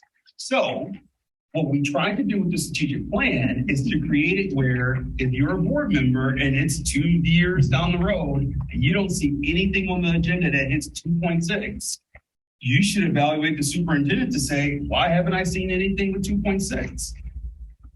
That goes to that first statement of the how and the what. If you can be very definitive around the what, we'll do the how. And if we don't do the how, hold us accountable.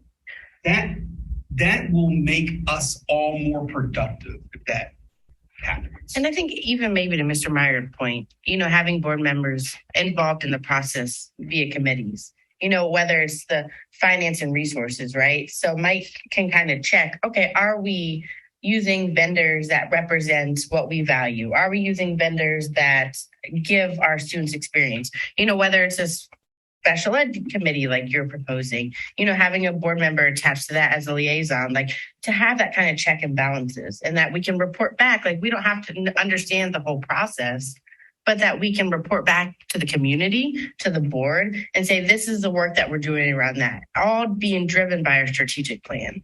Now, unintended consequences, I just thought of this. If you have a board member who is the liaison to a committee, and that board member decides this committee is this committee or this content area is ready to bring it to the board to report out, and it comes to the board and it's not adequate, who's the pressure on? That board member. Why did you bring this to us if it wasn't ready? That was your job, to be sure it was ready. So it'll create accountability, But for that board member who brought it to the board before it was ready and taken, it could. I mean, possibly. I didn't, even with the human growth and development, the weight wasn't on Leanne. I mean, I certainly wasn't looking at her like, if this is not good, this is all your fault. But how is that an iterative process, right? So why, like Mr. Phillips brought up before, why are we afraid to fail? Why are we afraid to actually work harder to satisfy the objective and the customer and all of those things we want to do to move things forward? Why are we so afraid to be like, well, okay, can we go back and work on this and maybe we need more time? I think that it's less about being afraid to fail and it's more about that we oftentimes have a deadline that is, it has like a collar around us. So there's so many things that we have to do. And I think in the case of this curriculum last night or the case of the strategic plan, sure, we could have pushed them out 30 more days. And that would have meant starting first day of school without a strategic plan to be able to say to teachers and staff, here's our priority, or being able to plan for curriculum. So I think timing is sometimes what really causes challenges. And this is not unique to Wauwatosa. So please, it is not an accusation of poor planning or anything so much as this is the world that school districts live in, where there are so many requirements and there's so much that happens behind the scenes in terms of like severe law accountability that we don't even have to pay attention to. And do you think, I'm wondering out loud, do you think that we could help that process if the board, the 8 of us, were able to define what is an iterative process? Yeah. And start the school year with, here are the 3 things that will be iterative, and it starts at a skateboard and it's going to end up a Ferrari. Right. So I think an example of one might be the facilities plan. Budget. Yes. The budget. I think there are some that would be, I don't want to say easy ones to pick, but more obvious ones to pick, where there is clear opportunities for engagement from multiple perspectives. And those would be very strategic. I would not want us to start an iterative process with, say, the next curriculum model as our first, go with it. Yeah. So the districts I've been in that to get back to Sharon's point, that are the most calm in terms of community dialogue is when the board states upfront, here are the 5 iterative processes that we're asking the board to be part, or the community to be part of. We're inviting you to be part of this process. And it's a commitment. It'll be a 9-month commitment or 4-month commitment. We don't, you'll have to decide. But then what's happening is the board is putting the stake in the ground and saying, here are the things that you can create. Here's some things that we need you to work with your administrator on. And if that doesn't work, then go to Sharon's point again, then go to 9130. If it's not working, and bring it to us as a board. I don't, in my time here thus far, I haven't seen that clarity. That if you really want to stake that out, because I think we all want the iterative process, but it can't be for every aspect. I think that's what's happening at the mic right now. Yeah. Some people assume it's for every aspect of district operations. Some things that are happening is people are confusing input with decision making. Last night we had a community member asked to be, in essence, on the policy committee for the board. And I think the other thing is the community is people are speaking for themselves. And they are not speaking for a large unknown other. And I think that has to be clarified. But I like this idea of saying, here are the places where feedback and input can be taken, where it's a conversation. And it is iterative. And I think that's really essential. And I think what's interesting with this process, and maybe just people didn't view it, is there were opportunities with human growth and development to be on the external committee. So I'm cool inviting people in to do the work, but that necessitates coming in to do the work, the strategic plan, the whole process came to us. And I assume that probably had an iterative process connected to it. And that was because you drove me to that process. It's not, I've done strategic planning processes where it doesn't look the way that this one looks. You, during my onboarding, and when I met with all of you, you all said in a certain way, you need to have community input. Don't bring anything to us of a major component without deep community input. So that's why it looked the way it did, because you gave direction. Now, it wasn't, to Mr. Meyer's point a couple of minutes ago, you didn't take a vote to say, we're directing Dr. Needs to do this. But I could read you and I understood what you were saying. And then the other thing you talk about engagement, I just want to point out, maybe your moral imperative is already articulated in your core values, vision statement, and mission statement, because in your core values, you state all community stakeholder input and engagement is valuable. I think the strategic plan speaks to what you want to be more than. The core values do feel that way.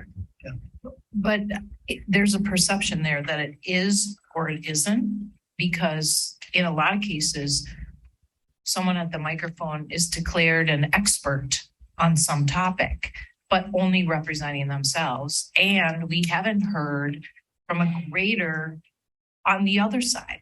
You know, where is the opposition? Where are the dissenters? You know, and then we haven't really brought that back to the community to say, hey, these are the things. I think Mr. Brightman did it best when we went through the budget planning process. That was one example where he brought back all of, as many of the points as he could and created that clarity. This is why we do what we do. And this is what we're going to do and not do. And right now there's kind of that is in the abyss for some areas of the district and some experts. One of the things that I find us grappling with, and I think, Sharon, you brought it up last night and it really resonated with me. When we try to be everything to everyone, we don't have the capacity to do that. And your point was about 3 models of instruction during the pandemic. And what we did is we wrapped ourselves in knots trying to meet the needs of every family. And we did, in part of that is the kind of the connection between the board and the administration of what can we deliver. I think we have to be brutally honest. That was the word I was thinking of last night. We have to be brutally honest with what we can deliver with the resources we have. And we know that currently the state has not invested in K-12 education in ways where decisions will have to be made. And so this balancing act between making sure that whether it's our core values or this commitment that every kid can learn, yes, and how do we do that when we can't do everything as well as we want to? And I can hear it strained in different people's voices in different ways of like, gosh, I would like to do that. And what is the opportunity cost lost? Mr. Meyer, your point last night about kind of multiple different curriculums. Two. Well, and I would ask for a third. Well, then you defeated my point by asking for a third, which was quite interesting. Maybe not an intentional tactic, but a tactic nonetheless. To defeat my argument for a second to suggest that it was a third. Well, in I think I don't want to debate the whole thing. Yeah, no, I understand. Yeah. We decided that one already. But okay. We did, and we have to align on where we landed. But it's like one of those of like, I want to do that. And what are we not doing if the curricular team is working on that? And that's a struggle because there's so many moving parts right now. That is a hard thing for me to wrap my head around. Or what can you deliver with fidelity? Right. I mean, you can always give as many options like we did for COVID. And I don't know if we did any of them. Well, No, it's Because you're trying to take care of everybody. So like, what can you do? What can you do well with what you have Mhm. to serve the majority of the people? So what you're doing, Mike, is that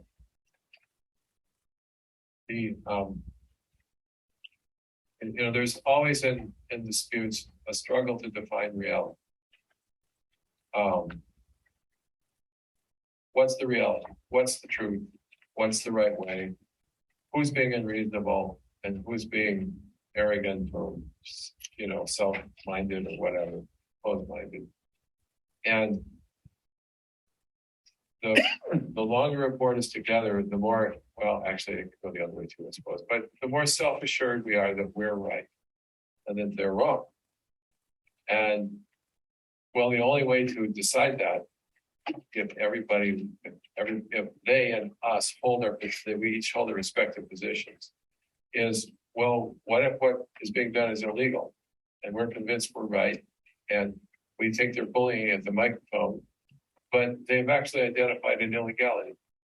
So, but maybe they're wrong about the law. I mean, if you want a different legal opinion, ask a different lawyer. I mean, same thing with a lot of stuff in life. You'd ask a different professional. So I'm not sure we are right. I'm not sure that the perspective you're taking is correct. We will find out, I think, with the response to our actions last night. But the majority of this board is certainly self-assured and convinced that it's right. And you might be, but you might not be. I'm not really sure who's right, them or you. I don't think there's a them and an us. Well, You're right. well, was there for whoever it is that's disagreeing, right? I mean, if you start saying people are bullying, well, then you are saying them down. So Those are two very No, different no. I want to conversations. clarify. What I mean by this is it's an actual statement, a declaration, and a threat that is, I think, pretty indicative of that type of behavior. If you don't do, I will do. I will threat. It's a threat attached to it. And that is what I mean. well, I don't mean disagreement. I don't mean we shouldn't take corrective actions when I'm trying to get to corrective actions, but the addition of a declaration and a threat, it's very difficult to engage that individual in a collaborative process okay. to get to a resolution.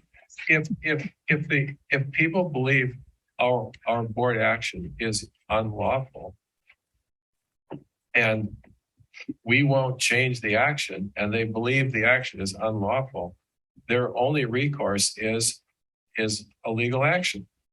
And if they tell us that, they're just telling us the truth about what their only recourse remaining is. And if we want to call it a threat, well, I suppose, I mean, a lot of people come to the mic, well, I'm a lawyer and I'll come after you. Well, that's a threat, sure. But that's not what I was hearing. I was hearing people sincerely believing that they thought some of our actions were unlawful and some of my motions were intended to address those concerns.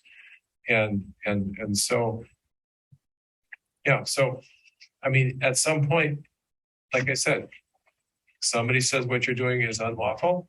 I We don't think say that's what it's lawful. There's a Well, whole variety of. there were other ways that- threats as well. Yeah, Sure, there's a whole right. variety in which people say, I'm gonna pull my kid from school if you pass this curriculum. We hear it at every single board meeting and probably we get 4 emails a week that are Let's all threatening skip. that. Well, Third Friday count. they do. Let's all skip the third Friday count. Well, Exactly. that's a destructive thing. And as people accuse me of saying to boycott the third Friday, it's like, no, I wasn't saying that. I'm saying if people are unhappy with what they do, they move their kids to another district. That happened in the 90s. We didn't have a sufficient math and science curriculum. We weren't sufficiently policing the behaviors of our sports teams. So some young men near and dear to my family left the school district. And so is it a threat? Well, sure. But it was their only recourse left.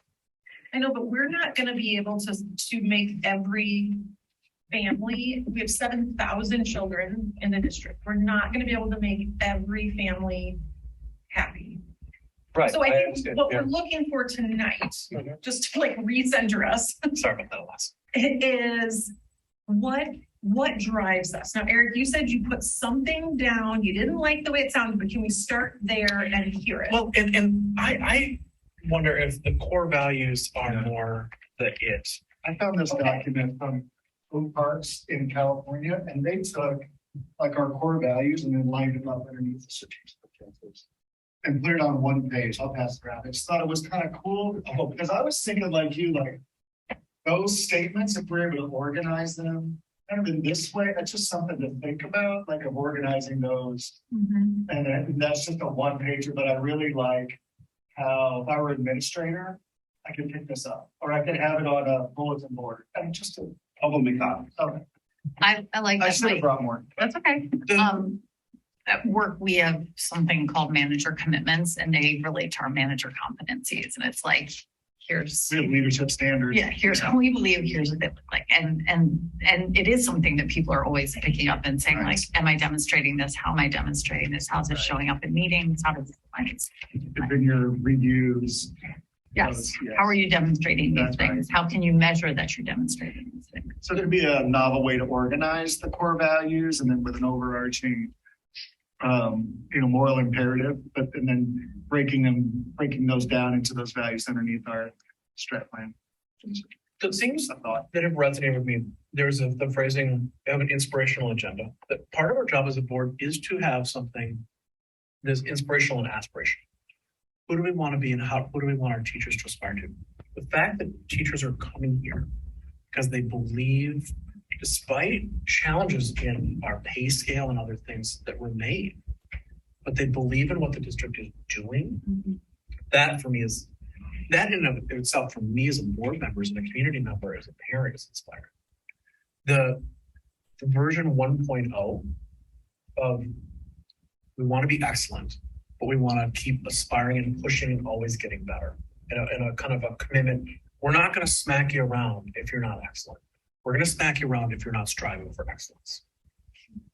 Wait a minute, that smack you around phrase, we shouldn't be using that. We should, but you know what I mean? I'm serious. Yeah. Yeah, no, I agree. It's a driven organization and Jessica and I were talking about that and our ability to really hone in and be crisp about what that is and what does that feel like, in different aspects of our governance or different aspects of our organization. And the more we can get crisp and clear on that, I think the drop will just continue to drive that engagement at that mission level, which, they're teachers, they're educators, they're mission driven folks for the most part. Going back to Dr. Means, exercise that he did, pay versus mission, right? And you saw 90% go to mission. And so I really like this work because it helps us define that and be able to say it in an elevator speech-ish, like, why do you work in Wauwatosa School District? Well, because bang, it's, our moral imperative or whatever that is. So I really like this work that we're doing. I will say something that I've been thinking a lot about is around communication. And that I think after we all are in alignment and, we have the strategic plan and, we have these core values, I think there's a step that, like from a change management perspective, that's often missed in terms of like, how do we communicate out to the public? Like, what are realistic expectations for growth that they can expect and what will things look like and sound like so that it's something that I've heard is, folks saying like, oh, the district is always quick to toot their own horn, but it's on, really random stuff, et cetera, versus how can we make connections between like the amazing, I can't remember who all was there, the event with the trades. You okay, Mike? Okay. Needs to get loosened up. With the trades last year, like that was an amazing event. Like, how could we have connected that to like a specific strategic objective that we had just hit? Like Yes. It was like, so it's sort of like, let us tell you what we're going to do. This is what we're going to do. This is what we did. Now we're telling you what we did, like that, process, for engagement. I almost wish that a committee structure could line up to the strategic goals. Like there was one for for each, that way there was a domicile of, monitoring and, you know what I mean? I wish it were that perfect. I don't know that it is. It may be, but if it were that simple and beautiful, that would be awesome to have 6 committees all, underneath each strategic goal with those core value statements. You know what I mean? That would be a beautiful, beautiful thing. I just don't know. Well, even just for updates, because Jessica, when you were saying earlier about like the 5-minute update, like I totally hear that. And I wonder like what could be included in consent agenda. Mhm. So the information is there, but like how do we save the space? Because what I don't want to see is that a lot of our meetings become updates versus discussion and debate and engagement. Sure. And I don't know, like at work, we're trying to think more around learning and failure. And so, maybe it's that instead of just having anybody line up at the microphone, we look at who's emailed us from 2 very different points of view and saying like, hey, would you be willing to come up and sit? And somebody else come up and sit and like throw us your stuff. You know what I mean? So that there's, I don't know. There is something that we have to figure out with community engagement. And it's not about community comment. Nope. Because what I think community comment for me has done as a board member is it's taken away from our ability to engage with each other. Right, because we have And time. engage with the topic. Yeah. But we also need, one of the things I like is having process and plan that engages the community along the way, that we engage the community in different interesting ways. I think Sharon, you brought up of like making sure that as board members, we are out in the community and engaged in different things individually. So we'll get things there, but then there will be other systematic ways to get information and feedback. Oh, Because I don't want to eliminate all community comment from the board, but I think it's also in some ways getting in the way of us performing good governance. And so I think we need to figure out that. I think a board norm that we need to discuss of how do we figure out where all the places will get feedback from the community to inform us, and what are all the different places that we can.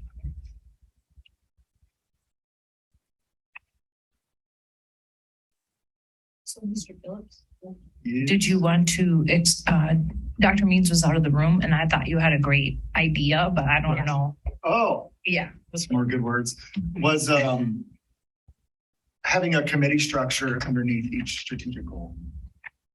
To really, I don't know if it feels like a beautiful thing, but I don't know if that's possible. I'm starting to look at them like academic performance. There's an academic committee, DEIA committee, SEL committee, one for staff, culture. It's a lot of committees. It would just be a beautiful thing.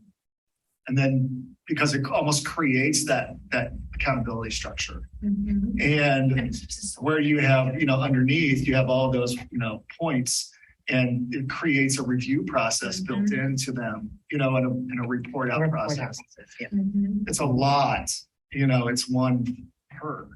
But it's just something to throw out there. I don't know if it's feasible, but I'm always thinking about like how do we operationalize this thing and really stay tight on it and be be out in front of it.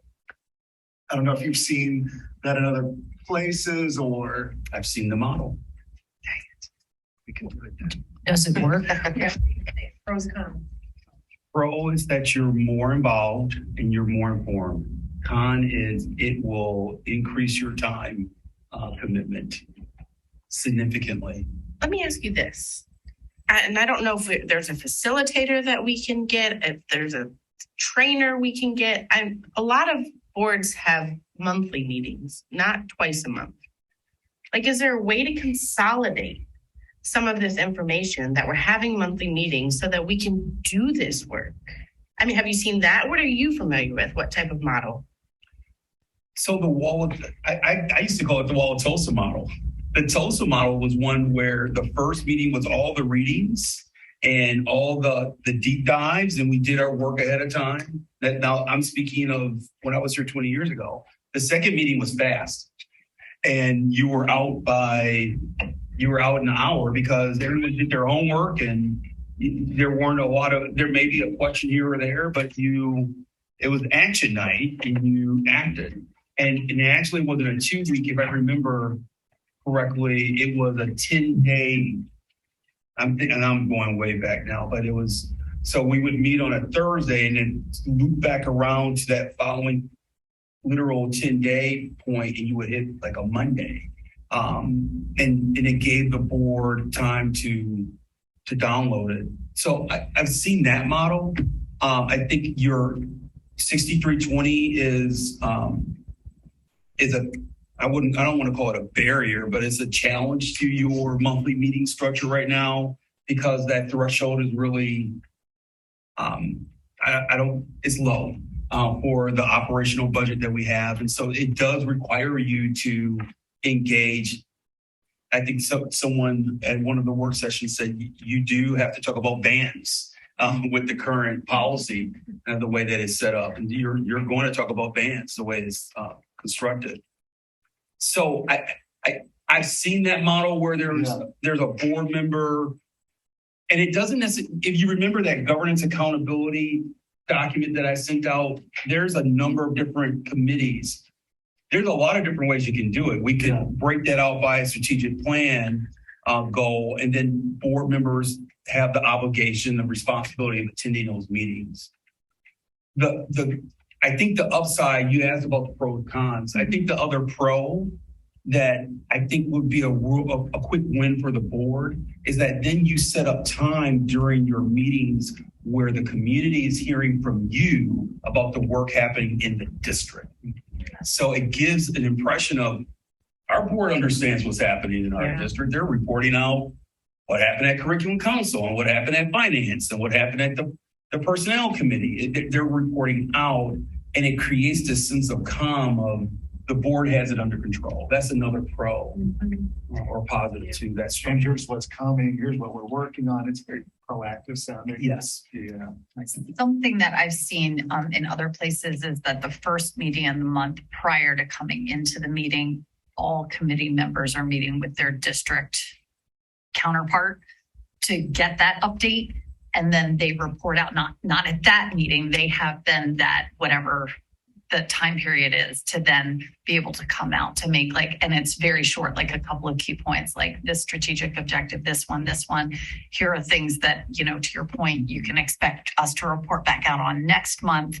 And there being a dashboard where this is all captured. So people who don't want to listen to the meeting can just go and look at the dashboard, et cetera.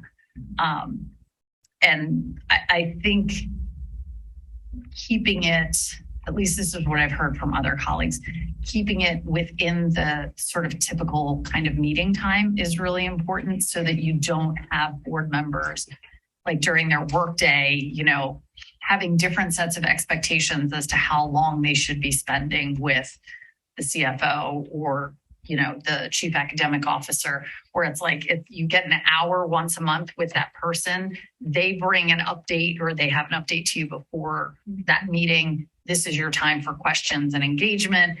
Then you have some time before you actually do have to report out to the board. So if there is any back and forth, that's necessary. But everybody has that same amount of time. So it's not like...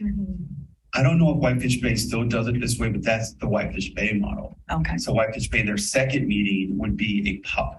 The first meeting would be a business meeting. You take care of the business. The second meeting, each board member or two goes along with a committee, and you're meeting with that comparable administrator in the committee model. They started a little earlier. They would start at 6. They would cut off committee meetings at 8. Then you would come back. And from 8 to 9, you're reporting out, not administration, which I think is really powerful. Yep. But it's the board that's reporting out. Here's the board. In most districts I've been in, the treasurer gives the financial report. It's not the CFO, because there's just a level of confidence in, hey, we elected you and you're the financial person. We want to hear from you. And that conveys a level of confidence again. So there's a lot of different models that you can explore. So sorry I had to step out, but my question to you is this. For example, I don't want to have to talk a lot about a van. Somebody smarter than me ought to be able to figure that out. But it took a community member coming to the microphone to identify that we had not met, we didn't have as near a robust van purchases we could have or should have had.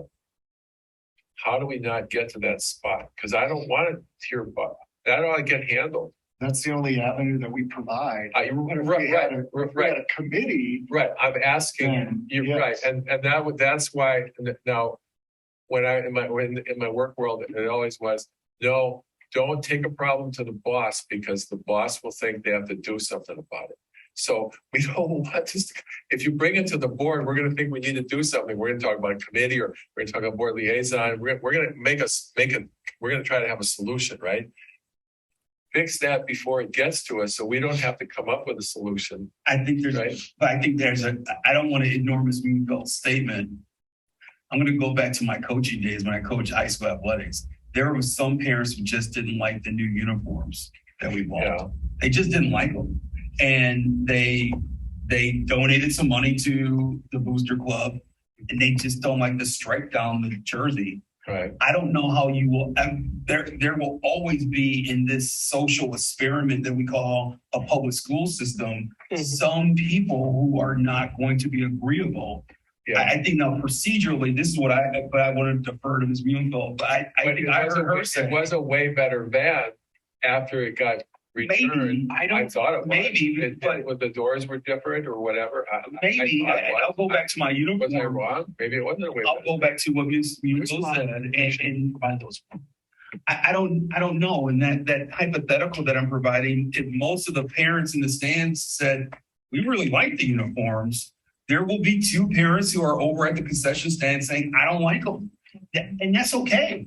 And I think what I'm hearing, but I want to defer to Ms. Greenfield, I think what I'm hearing her say, are you giving me the responsibility and the workload, and collectively you want to refine this to create at least a process where if someone wants to levy their disagreement, they can, but they don't have to be disagreeable about presenting it. And there's a forum in which they can say it, right? Well, yeah, I want to get on page, well, Mr. Meyer, you don't have your book, but it's on page 8, and it's the governance drivers, negative drivers, positive drivers. I want to get us to as many positive drivers as possible so we can further our work quicker. And however we can do that with those voices, realizing that sometimes there's going to be great information we get. Sometimes there's going to be information we get. We're not going to act on it because for many different reasons. And sometimes we just won't ever act on it. And what do we do? I mean, some boards basically, they don't respond. They just simply, they don't have email. You can't email the board. You can't, I don't know. But basically you can say what you want with your First Amendment rights and nothing happens. Well, and sometimes coming to the board is the last, we shouldn't, there's, I think, things that we discussed that my perspective is by us being involved in it, it slows down and makes the process worse. And it maybe goes back to what Mr. Meyer was saying of don't involve the board because the board isn't good at that. Get it, don't go to the boss because when the boss becomes involved, and maybe the person, we need to make sure that the people who have expertise are doing the work. And we got to focus, that's for me, we've got to focus on That feels like a norm Yeah, that I'm not articulating. yeah. Is how, two things. One is how do we handle when somebody comes to the mic and we don't need to redirect them, but as a norm, do we want to redirect them to the right place? And I think the second thing that you're articulating is, what do we get involved in? It's laid out. I'm sorry. No. It's in policy 9130. So Ms. Miyoko said a few meetings ago, it's crystal clear in terms of how issue resolution is supposed to be handled and where you start the process. And if you've exhausted that process, then there's another layer that does allow the board to be engaged. Sure. Now, I want to be clear. I am not saying I don't want people to come to the board. I'm saying that if people have to come to the board, it's already a broken process. Well, they should. And our yes. outcome could have been better if the process didn't make them come to the board or didn't, whatever, not make them, but yeah. But I Well, think not we're always though, jumping. just Jumping. a lot recently, not always.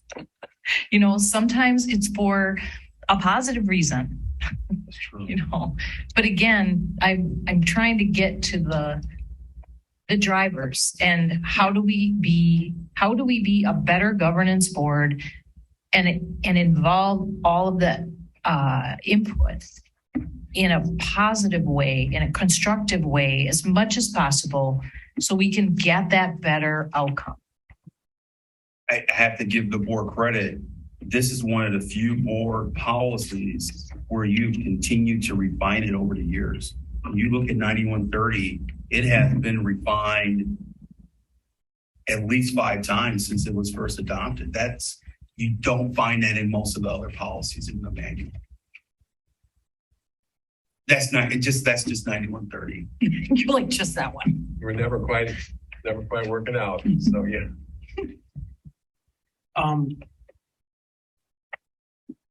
We've had some really robust conversation. Probably a conversation that we didn't have for a while. I want to, of course, Mr. Phillips is gone. He was going to write down something phenomenal for our moral imperative. He provided us an example of kind of the Oak Park Unified School District mission and moral imperatives. This is much more robust than some of the examples I think that I've looked at. Those tighter. Is this something that, again, my bias is I like the moral imperative. Does the kind of where are folks at with the idea of having one to guide the board, to ground us? That would be question A. Question A2 is the idea of, are our core values already articulated as the board a moral imperative? I am supportive of, having that more imperative to really ground our work. I think it's important. But I also think it's important that we're all on board.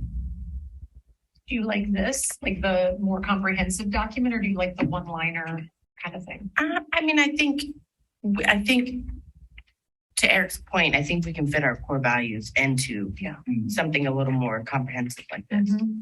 Yeah, I like this. I feel like if you were new to our district or you were a new board member, you're going to look at something like this and go, oh, like I know what is important to this board. I know what's important to this district. Mm-hmm. I'm not, okay, we're a 6-1 board. That's pretty clear. On most things, on a lot of things that matter. And so, and the next year or so is going to decide which way that's going to go. We're going to have an election, stuff's going to happen. So, I mean, if you say we have to all agree. I said I would like us all to. Well, I would too, but it's just not, we weren't elected as a slate. We were each elected individually. And I was kind of scratching my head this past election about why given that some people won, why did some people lose, et cetera, et cetera. But that's what we have, And so just please recognize that there's, I recognize that we're all individuals, Mike. Yeah. I guess what I'm trying to say and what this book really points out is that we have to be a unified, cohesive group. And so that's what I'm getting at. I feel like, to do this work, we can have our different perspectives and views and values. And that's what makes this so great, that we are individuals, but that we can come together collectively to have a moral imperative that we agree that we can be grounded in to do this work.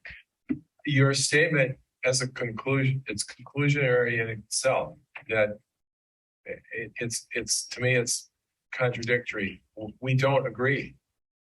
And I don't agree that we should be the ideology police or the morality police in a sense. That's not what they mean by the moral imperative. I know, but it goes too far to me. Okay. Have you read this? You all do what you do, but I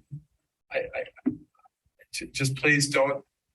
I don't want to hear a month from now that we all agreed. That's all I'm saying. That be careful how you phrase that. That if I at a later date disagree with something, don't turn around and say, "Well, you agreed." Like happened with the public comment thing. Well, you agreed, but we didn't call the roll. I thought we were just brainstorming and talking, but I didn't think it came to a conclusion. So I just don't want to be cornered into you believing I tacitly agreed with something. And you know, this is a free willing discussion, and I like that. But so just that's all I really have to say. Well, I don't also, sorry. I'm sorry. I just don't agree with this whole analysis of 6-1 and this kind of thing. That doesn't help. It doesn't. This is what I mean. Our facilitators from WSD were incredibly clear with literature to say a board that works together, is high functioning, has better student outcomes. It is crystal clear, study after study, and this is what gets people to a high functioning board. We're not we're reinventing the TOSA version of this wheel. But this wheel exists and people are using it because it works. And I'm sorry, Mike, that it feels like it's a 6-1 kind of thing. It is. And that's but fine. That's it's why not, we were elected. It's not fine. I know it's not fine. You don't want to function with this. No, I'm not saying that. But you're also implying that, and you've made these comments to me about tribal thinking or think to myself. Yes. So you're implying that I'm not thinking for myself without knowing me, without me knowing a single person in this room prior to a few months ago. You already had your preconceived notions about how I was going to operate, not knowing a thing about me. So you're making it 6-1. You're sitting over here and saying, well, they're all acting this way, I'm going to act this way. And that's not the reality. Okay, is this how it's going to go? Really? How? Really? You're going to start to confront me.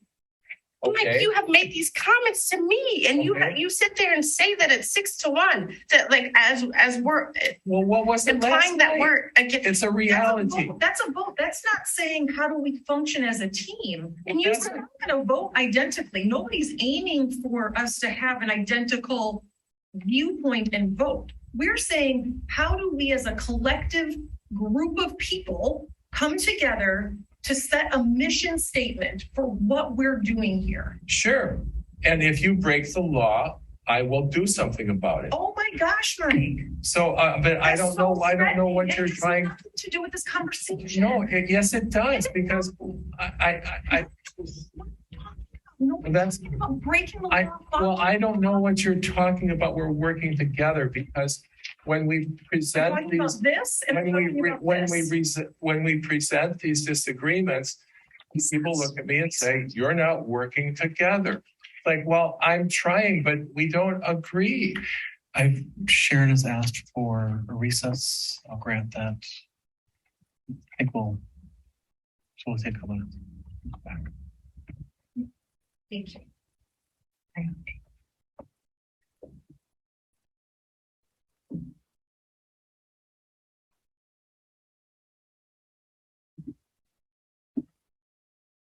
Yeah. I did. Yes, thank you for sharing that. Yeah. Oh, I should probably actually try and open it. That's a good idea.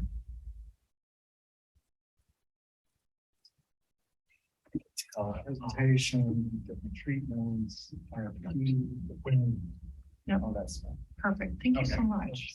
I sent to you too. Yes, I got it. Yep. Okay. Thank you. Do you? Sorry.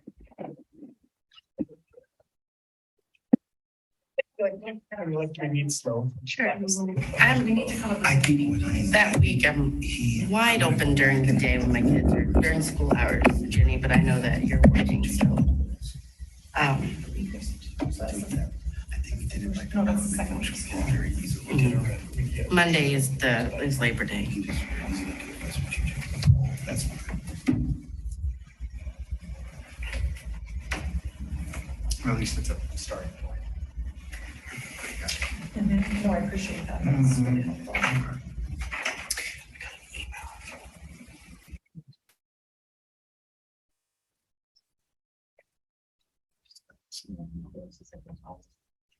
That's.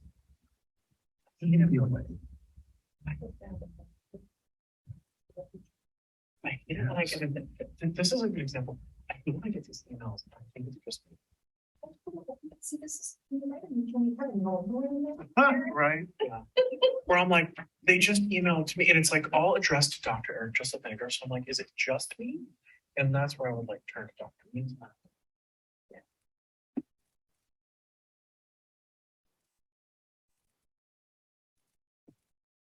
We're sitting here in this recess. Do you all know looking? Can we look at our calendars for that meeting? The policy. Is that the meeting? So Monday's Labor Day. I'm going at a conference all day Thursday, so that leaves Tuesday, Wednesday, Friday.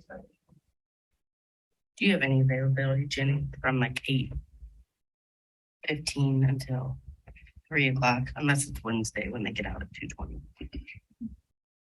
That's what you're saying your availability is? Okay. So like just during school hours is Monday or Tuesday the 6th would be tricky. I could make it work, but it would be a little bit tricky for me.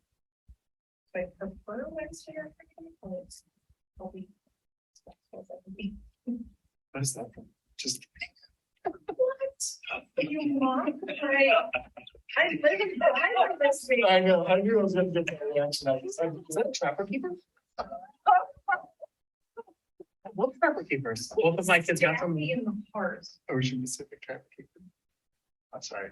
I'm old. I spend so much time Varney. designing the cover every year. It's like so fun for me. I And do, do I a know. color pen. So, that personal one? You bet it is. Oh, my. that's Couldn't resist. It's impressive. Not. No, no. that's pretty cool. Actually. I may not be able to meet that, so it's fine. I can catch up. What I'm most curious about is literally kind of learning about the.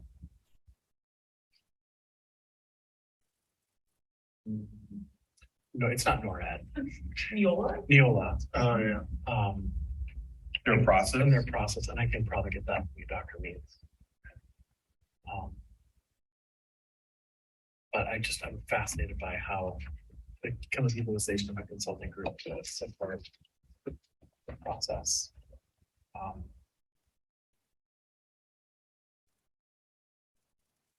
Okay. So back to dates. Ideally Wednesday the 7th or Friday the 9th would be ideal for me, but again, I can make it work on Tuesday. those work for me, and I can be flexible in the evening if that's for everybody else. I'm open the 7th or the 9th. You give a specific time. Jenny, what works for you? If we did the 9th, let me just double check the other calendar. If we did the 9th, I'm totally open and flexible, so if I can pick my day, I'll let you pick your time. I'm open. Ms. Willis? 9 o'clock. 9 o'clock it is. Hey,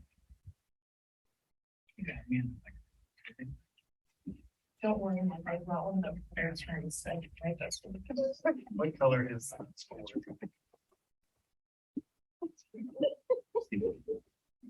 That's An hour, do you think, or two? You do an already. And think that.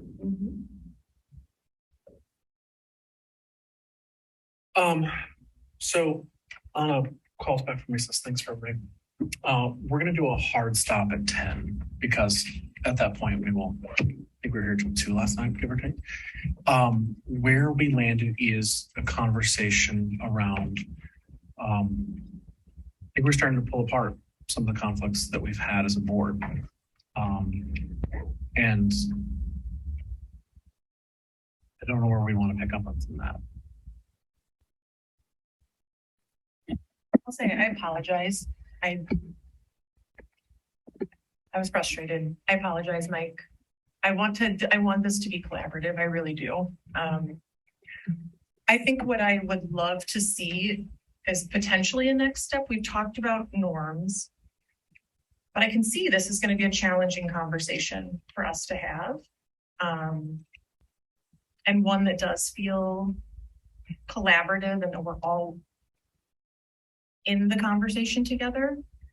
And I have talked with Dr. Means before about having a conversation like that in a way that's facilitated by somebody who can help us maybe have some difficult conversations to get through some of these topics so that we can walk away as aligned as we can be.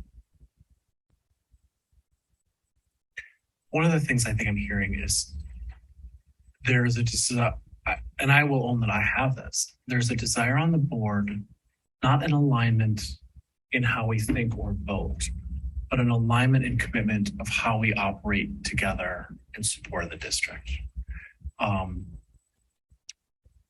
I think one of the things as we think about norms that we need to pull apart, that Fulton did a really nice job of, we can't just take a thing and be like, oh, we like these, of what the school district kind of laid out as is how we operate together. We've got to struggle through the process of getting there and having those conversations. The idea of having an external facilitator, I think, is important. I don't think I can, as a member of the board, I don't think I can facilitate that. I think I need to be part of that process.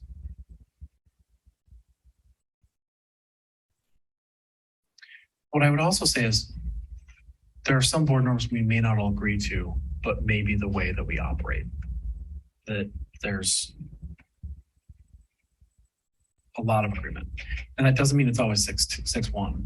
And the one may not always be the one. There may be things that I'm the outlier on. That's okay.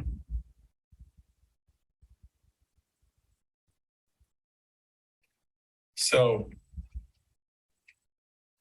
a struggle is that we are, by the voting record, on important things, a 6-1 board. It's right. Roll call says it. And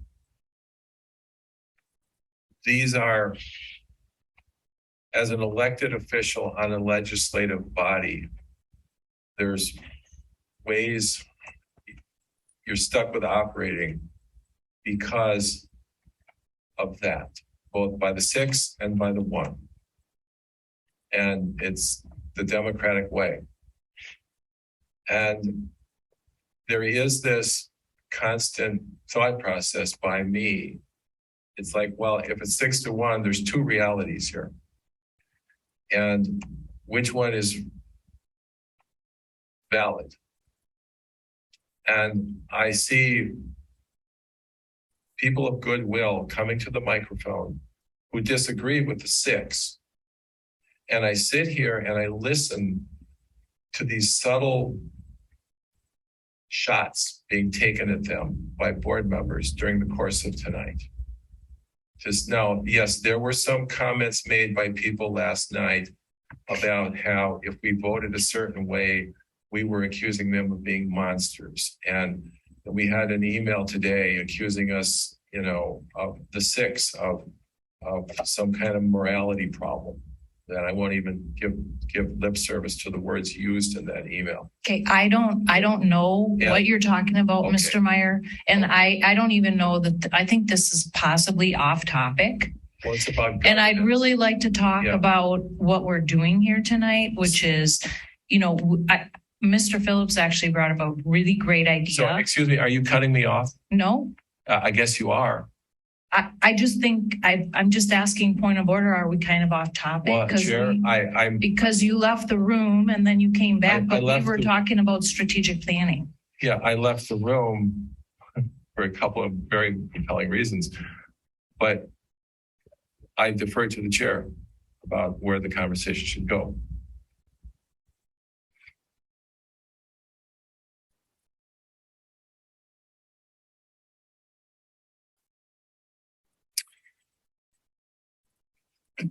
So where we had been going was a conversation about aligning committee structure.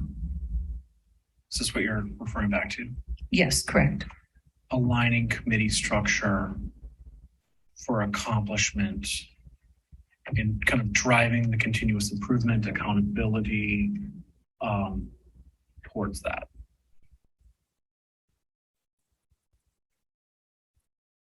Is that what the was an idea? Let's follow that string. Okay. Do you want to reset us? Sure. Was looking at, now that the strategic plan is pretty well solidified, it becomes on us to bring it to reality. And I was just thinking, like, structurally, what's the best way to make that happen? Simply structurally. And one of the ideas is I was looking at the strategic plan and the different sections of that. Is there an ability to line committees up to each so that we all have a piece of ownership of and accountability, not as a whole, but as individuals, to be able to take that operationalize the strategic plan and with fidelity, with the right folks in the room. So there's just something about that, and I kind of dovetailed into an opportunity to maybe rework the way in which we schedule things, which to support it. And that was one thing I was like, is this even feasible? Because it would be beautiful, right? And serendipitous, but if just didn't know, and I think that's where we were going to understand, like, is this something that other districts do? Do we have the flexibility to, when we get into some of the policy work, to structure meetings around that sort of organization, to make sure we have capacity to pull it off? And that's all. Just seeing what the thoughts were of the group, if that was something you all felt like would be able to help us get to that in state. So that's what I was talking about. I like that. It's a So lot, but it is a lot. right. But I just want to acknowledge that there's this giant elephant in the room, right? So we're talking about two really important things. Mhm. And I love the suggestion of where you're headed in terms of how we operationalize this. But what just happened with Mr. Meyer and not getting to finish where he was going. And I think there's frustration all around in terms of, like, we're not able to have the difficult conversations. I think everybody has different levels of comfort with disagreement. And I respect that, but I would like us to spend the last little bit of time actually deciding what it is we're going to do moving forward in terms of not just operationalizing the work, but how we are going to move forward productively as a group. Because Mr. Meyer, while I appreciate you talking about feeling 6-1, like, I actually think 6-1 sometimes is not a bad thing, because you push me sometimes to think about things differently, just like when we've been 5-2 or 4-3. And, I've heard sometimes from people watching saying, like, well, it's a foregone conclusion before you even walk in the room. And I really don't think that's always the case. I mean, yes, when I walk in the room after reading a million things, I have my thoughts.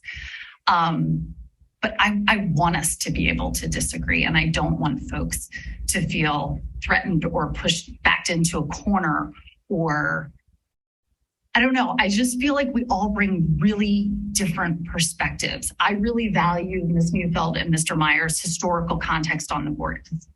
We don't have that. I really appreciate new perspectives being on the board, pushing me to sort of own, where I'm holding on to things that maybe I should have. I appreciate Dr. Means calling out a phrase that I'm using flippantly, actually it being really detrimental and problematic, like good to know. But can we decide what we're doing in terms of, are we going to get a facilitator to facilitate a conversation? What is our plan to move forward? And then I would like to give Mr. Meyer a couple of minutes to finish up what you were trying to communicate, because I think that will help us figure out where do we go from here. Because I think it's important that every one of us, all 7 of us, feel as though we can raise when we have concerns and whatnot. And I do think it's on topic because I think it's around the conversation we need to have around board norms. And coming together around a common purpose. Right. And the common purpose might not be the moral imperative, because I do, like, for me, that language is very high and mighty. But we voted last night on core values. You know, so we did agree on those. Mhm. But Mr. Meyer, if you're comfortable finishing. Before that, so I want to put a bow on Mr. Phillips' piece, because I think what Dr. Means could do to go back, and whatever proposal that we have him do, is realign the reports that we will have to do some work where he and I can come back and bring back to the board, utilizing your proposed model. I can work with Dr. Means on it, he can work with you on it, and then bring back to the full board to take a look. Does that make sense as we think about driving the strategic plan forward? Oh, the reporting thing we went over, the proposed reporting. Yes. Okay. I like it. Does that seem amenable for consideration of the board? If it does, we don't have to commit now, but if nobody's got major concerns about that, and then we'll shift over to Mr. Meyer. The will of the chair. Did I speak? Okay. So I think I was at that during the course of this meeting, I've heard statements that my perception were that they were criticisms of things said at the microphone by citizens.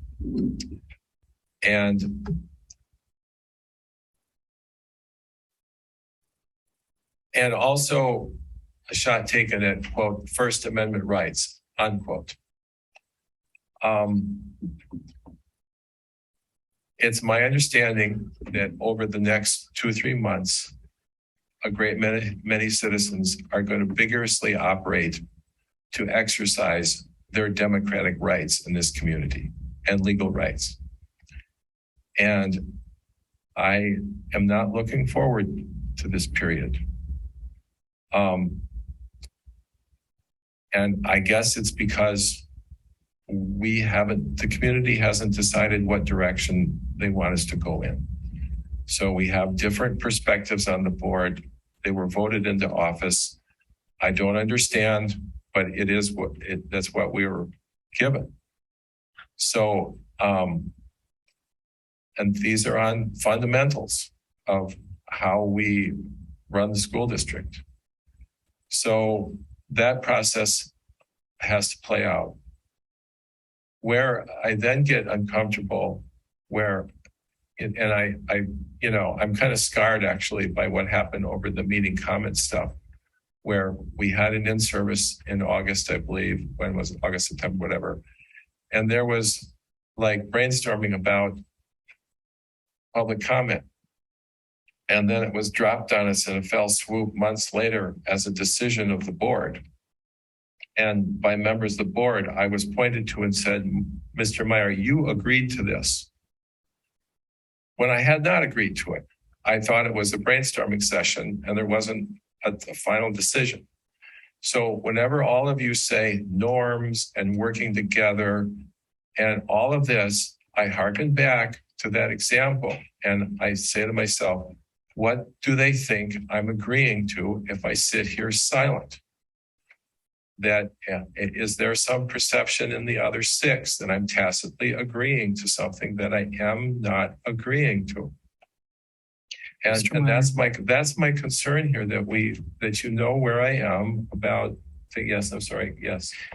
One thing that would be beneficial for me is that you think of me as an individual, Mm-hmm. independent in thought, Independent of what, I'm sorry? independent of thought. Independent of thought? Yes. Why? By that I mean, Please explain that, because you're a thinker. Yeah. I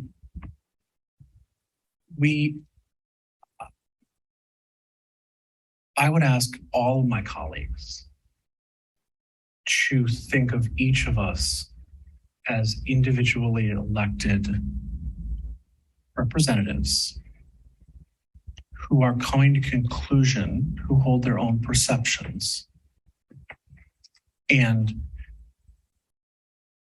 that rather than some of the language that I've heard you articulate tonight is there's the six, and that I think is unfair to each individual who is operating independently.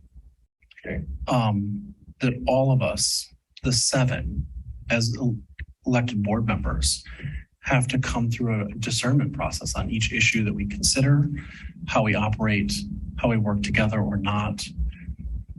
And that's how I would ask that we kind of be thought of. That different of us may have the same view. We could all vote one way, but get there 7 different routes.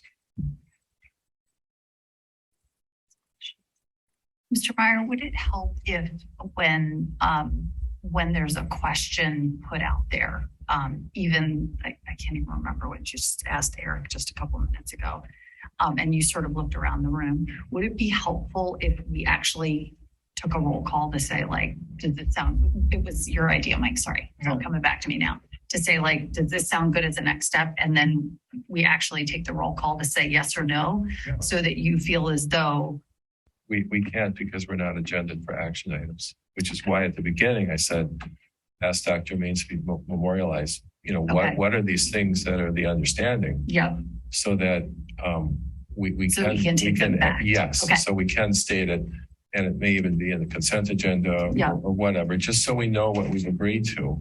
And there's not any misunderstandings 4 months from now. And I totally agree with you, because silence does not mean agreement. I say that all the time in meetings. And at the same time, I think it's helpful for me, if you don't agree, for you to state why you don't agree, because that may prompt me to say, oh, I hadn't thought about that. Now I may rethink what I was thinking. So I guess what I'm just thinking about is, again, it goes back to conflict. Like, I actually don't mind disagreement. I think it makes us better. So this is not I want to get us to 7-0. I want to get us to the place where we can model for the community, for one another, what productive disagreement looks like, so that we get to this better place. And one of the things that we've talked about that I think was really productive tonight is the iterative process of our process of conversation and discussion, different places where we can have inputs of more voices across the community early in process, repeatedly throughout the process of here's our well thought out. It's not I would say we're probably not going to roll out a lot of skateboards, but we're maybe rolling out a Festiva or something along those lines. We're working towards the Ferrari, but maybe it's the Ford Tempo to begin. And I think we have to be systematic in how we collect that.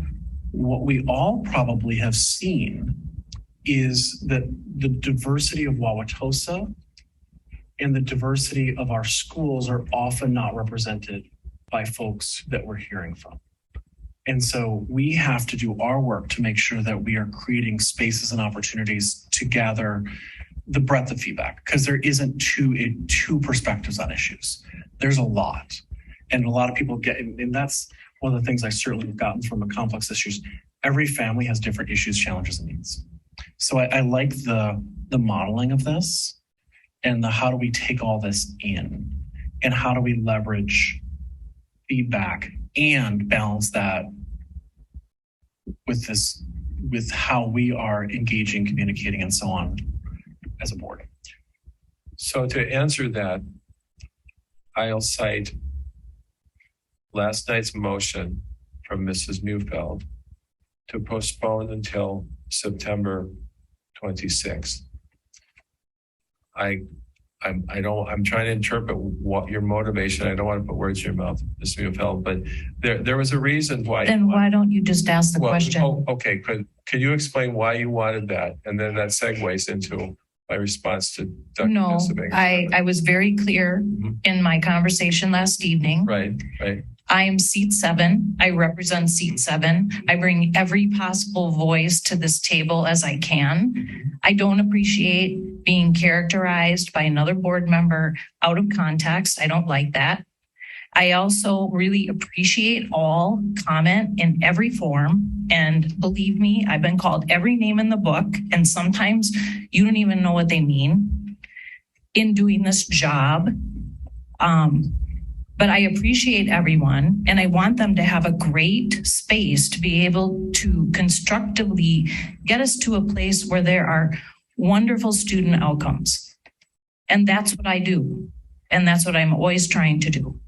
So tonight, what I would really hope is we could leave here with just a few takeaways.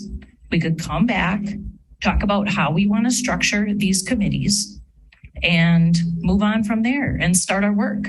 I mean, the community wants us to move on and start our work and get moving. Well, the point I was trying to make was that one reason to wait till September 26th is that there's a thought that there's a lot of people gone for the summer, aren't paying attention for the summer. And if we wait through December, then more parents will have a chance to see what we're proposing to do, and we'll be able to provide input during September. Now, I am a little worried that we are not agended for this. okay, but I'm going to what you just said here. To listen is not, I'm not arguing that we changed that decision last night. I'm saying that there was a heartfelt statement from a board member, and the majority decided not to accept it. And sometimes working together means that if one or two of us say, no, wait a minute, I wish we'd do it. We'd modify somehow how we're doing this. Even if the 5 of you don't want to, say, okay, well, we want to build consensus. Building consensus means you give something, right, to the minority, whatever the topic is. And so in the spirit of what you're trying to say with your statement, Dr. Jessup Anger, that I think if we would have waited till September 26th, that would have heard whatever the motivation was behind that, good and a good motivation, and honored it. And it'd have been easier to get like more, whatever. Did you see what I'm saying? It's like consensus. The majority is going to have to be a little frustrated and be willing to honor or deal with the concerns of the minority.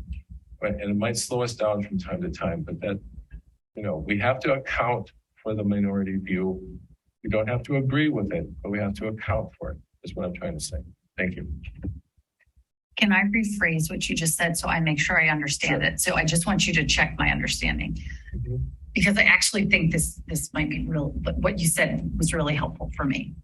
What I'm hearing you say is it would be helpful in building our trust or our understanding amongst one another if when board members put something forth that they feel really strongly about, they feel like their other board members are supporting that, so long as it would not be hurting the potential outcome.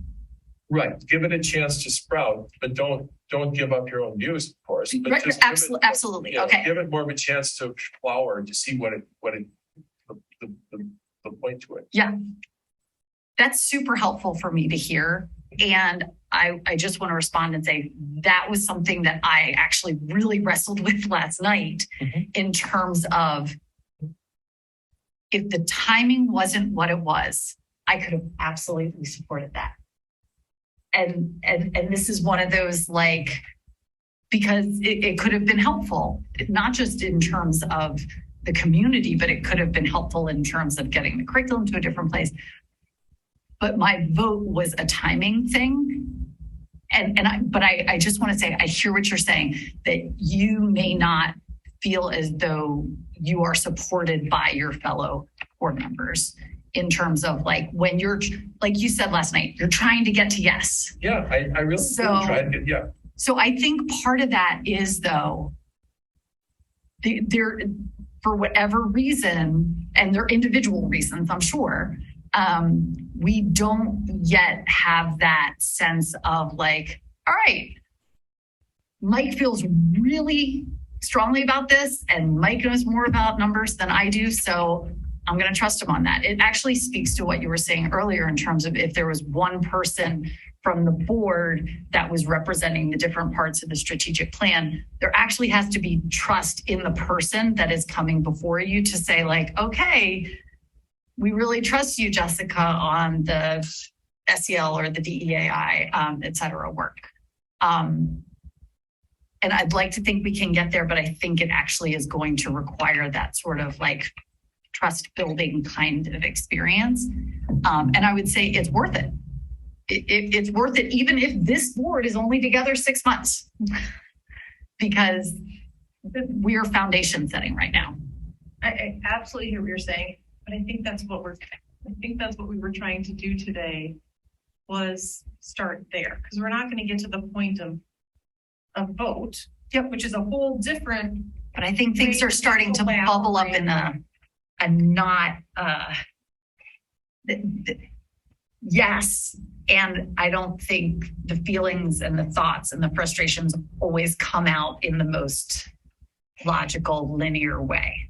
So even though tonight may not have felt as productive in terms of, you know, I too would like some takeaways, like boom, boom, boom. Like I do feel like we're moving forward a little, like, but what's next? Like, are we going to have a facilitated conversation? You know, to your point, Ms. Neufeld, can we come back? Can you bring something back for us to react to that's in alignment with what Mr. Phillips proposed so that we do have a next step there?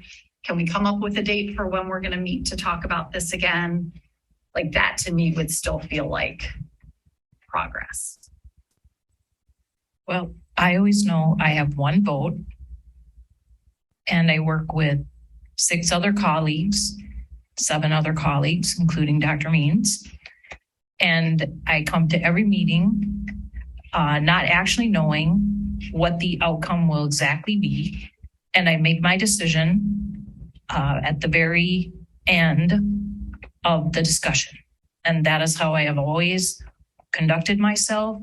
And I have always tried to stick on topic and keeping things in a very, you know, as much as of a cordial way as I can. Sometimes I have strong opinions.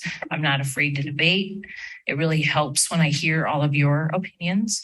And that's how I work. But I realize I have one vote and I have only power when I am convened with 3 other board members, possibly 4, depending if it's a supermajority.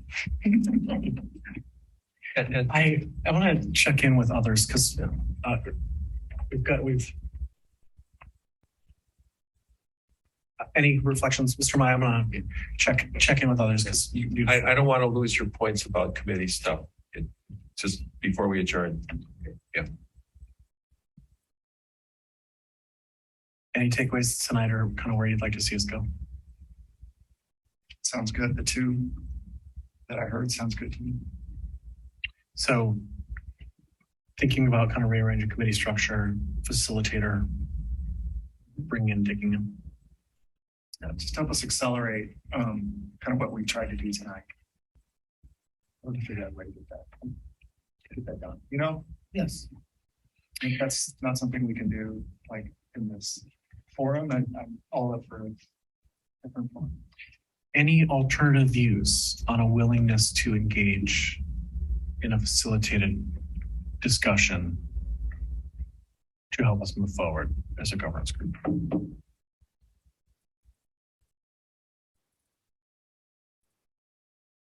Yeah, I'd really like to talk more about the, alliterative process that we spent a lot of time on, because I think that's where we're going to get to, hearing all different voices and trying to, what I called a better base for better outcomes.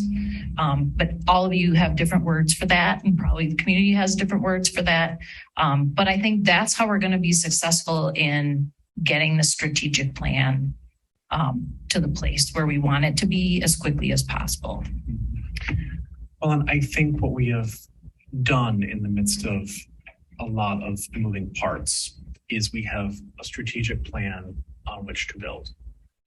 We have a mission, a vision, and articulated values that we have agreed to and signed off on and voted on and adopted. We have a evaluation process that we'll be moving forward with of Dr. Means, which is a key component of our governance. We have a process that Dr. Means will be working on with myself, we'll bring back to the board around how are we monitoring driving the strategic plan. We have a policy committee that will be examining and exploring how to tighten up policy to help move us assertively into the future. And I think our place where I think we have to sit in a little bit of discomfort is how do we move forward? And I would say, how do we move forward with I don't know if we're always operating with an assumption of goodwill. So how do we move to that place of thinking of each other as individual colleagues who may agree or disagree? And again, I think one thing that was interesting tonight is we don't always get to explain in detail why we are voting on certain things. I don't know if we always have time to, but I kind of assume if someone's not voting with me, that they came to it a complex set of things that they're balancing and trying to figure out. I don't know what they all are. And I remember talking to somebody, I was driving, it was the day my mom passed away, and I was driving back to Toma, and they were articulating that they were 99% confident on something. This goes back to something you said, it was during the pandemic. And I remember thinking, I don't know if I've been 99% confident on anything that I've ever voted on as a board member. This is complex stuff. And a lot of times my mind has shifted and changed several times throughout a meeting. And I love when novel ideas come up that I haven't ever thought of, because there isn't a path. I think as a board, one thing that we'll benefit from is this iterative process. Is when we are adopting things or moving forward, do we give ourselves enough time to think through it, that when we're adopting it, we want a great idea. And that's not the end of the process, that there's an ongoing, and I think as we think about whether it's a moral imperative or anything, the culture that we want to create a culture that's constantly pushing for improvement.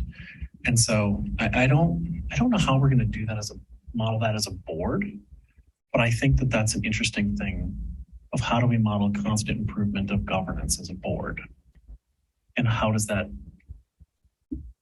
highlight what we can do and be as a district?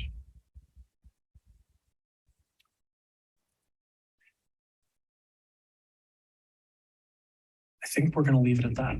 May I, for something you wanted to do, that we be sure you don't forget it. A thing we created tonight. Maybe you're going to tell me if Derek already said it. Fine. Then the creative process we went through about looking at trust and verify, not be oppressive on the employees, about how do we maybe have a board member who works by content area to review. Please, let's not, I think that's the thing that was the moral imperative content of tonight. We will come and go as board members as time goes by, but if we're starting to create something there, please let's not let it die in the noise of our 6-1 dispute, because we could, for 7-0, it sounds, not that we called the roll, but that is that in your plan to work towards that going forward with what you said? This may go back to our view of, I don't know if we'll land on that specific idea, but what I heard from the group is that we want a model that will achieve our ability to drive and work in partnership with the district leadership. And that there's a variety of models that Dr. Means kind of took us through kind of what Whitefish Bay might have looked like, Tosa 20 years ago might have looked like. So this is where I'm not stuck on a way of doing it, but I heard that there's a desire to both provide an accountability and a support in a relationship with the district team in collaboration. Does that capture? So when do you think we could possibly have this committee structure in place? Because I'm just thinking about the impact. Could we have it sometime in September? I mean, that's already the first month of school. Okay, so can you give Dr. Means and I a week Yeah. to contemplate that? Feasibility study. I think there's opening day. An opportunity for folks to be there on the 30th. There's all the lead up and the ramp up and the celebration at the beginning of what I'm expecting to be a really outstanding school year. If you haven't recently gotten to wander around a middle school with a 6th grader trying to figure out their locker combination, let me tell you, things are real officially in the Jessup Maker household. Did you get the locker shell? Yeah. Sorry, that's We did. We actually back from. Well, we were on agenda for that conversation. So I think give us about a week. I will have a report out on this at our next board meeting, and we will also take a look through September and October. We'll collect folks' availability to see if we can have a couple additional times. Another thing that we'll do is we need to agenda a couple exec sessions for specific dates around evaluation conversations. So I'll make sure we do that as well. And Ms. Beeveld, let's you and I talk specifically about that component. We'll discuss that one-on-one.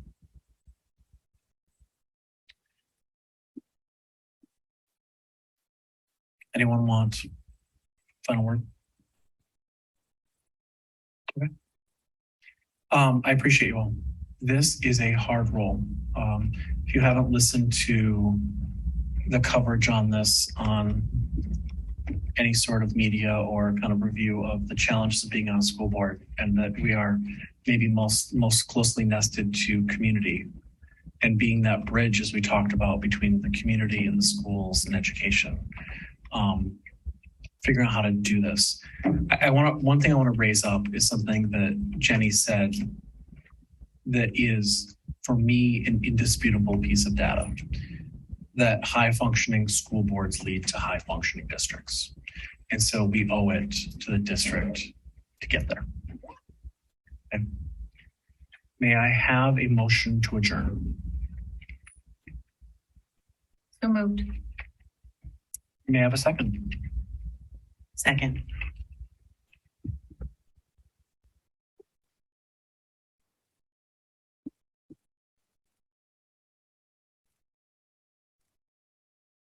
Ms. Fraley? Yes. Dr. Hoig? Yes. Mr. Meyer? Yes. Ms. Beefeld? Yes. Mr. Phillips? Yes. Ms. Wills? Yes. Dr. Joseph Anger? Yes, I almost paused. That one was 7-0. time 10:12. And can someone remind me again who moved first? I think did I move? I think you did. Yeah. Yeah, you came from over there. It's the hardest part of the job, recording this. I remember my telephone number from when I was 7, but I can't remember 6 seconds too. I hope you all have a good night. Bye. Thank you. Yeah.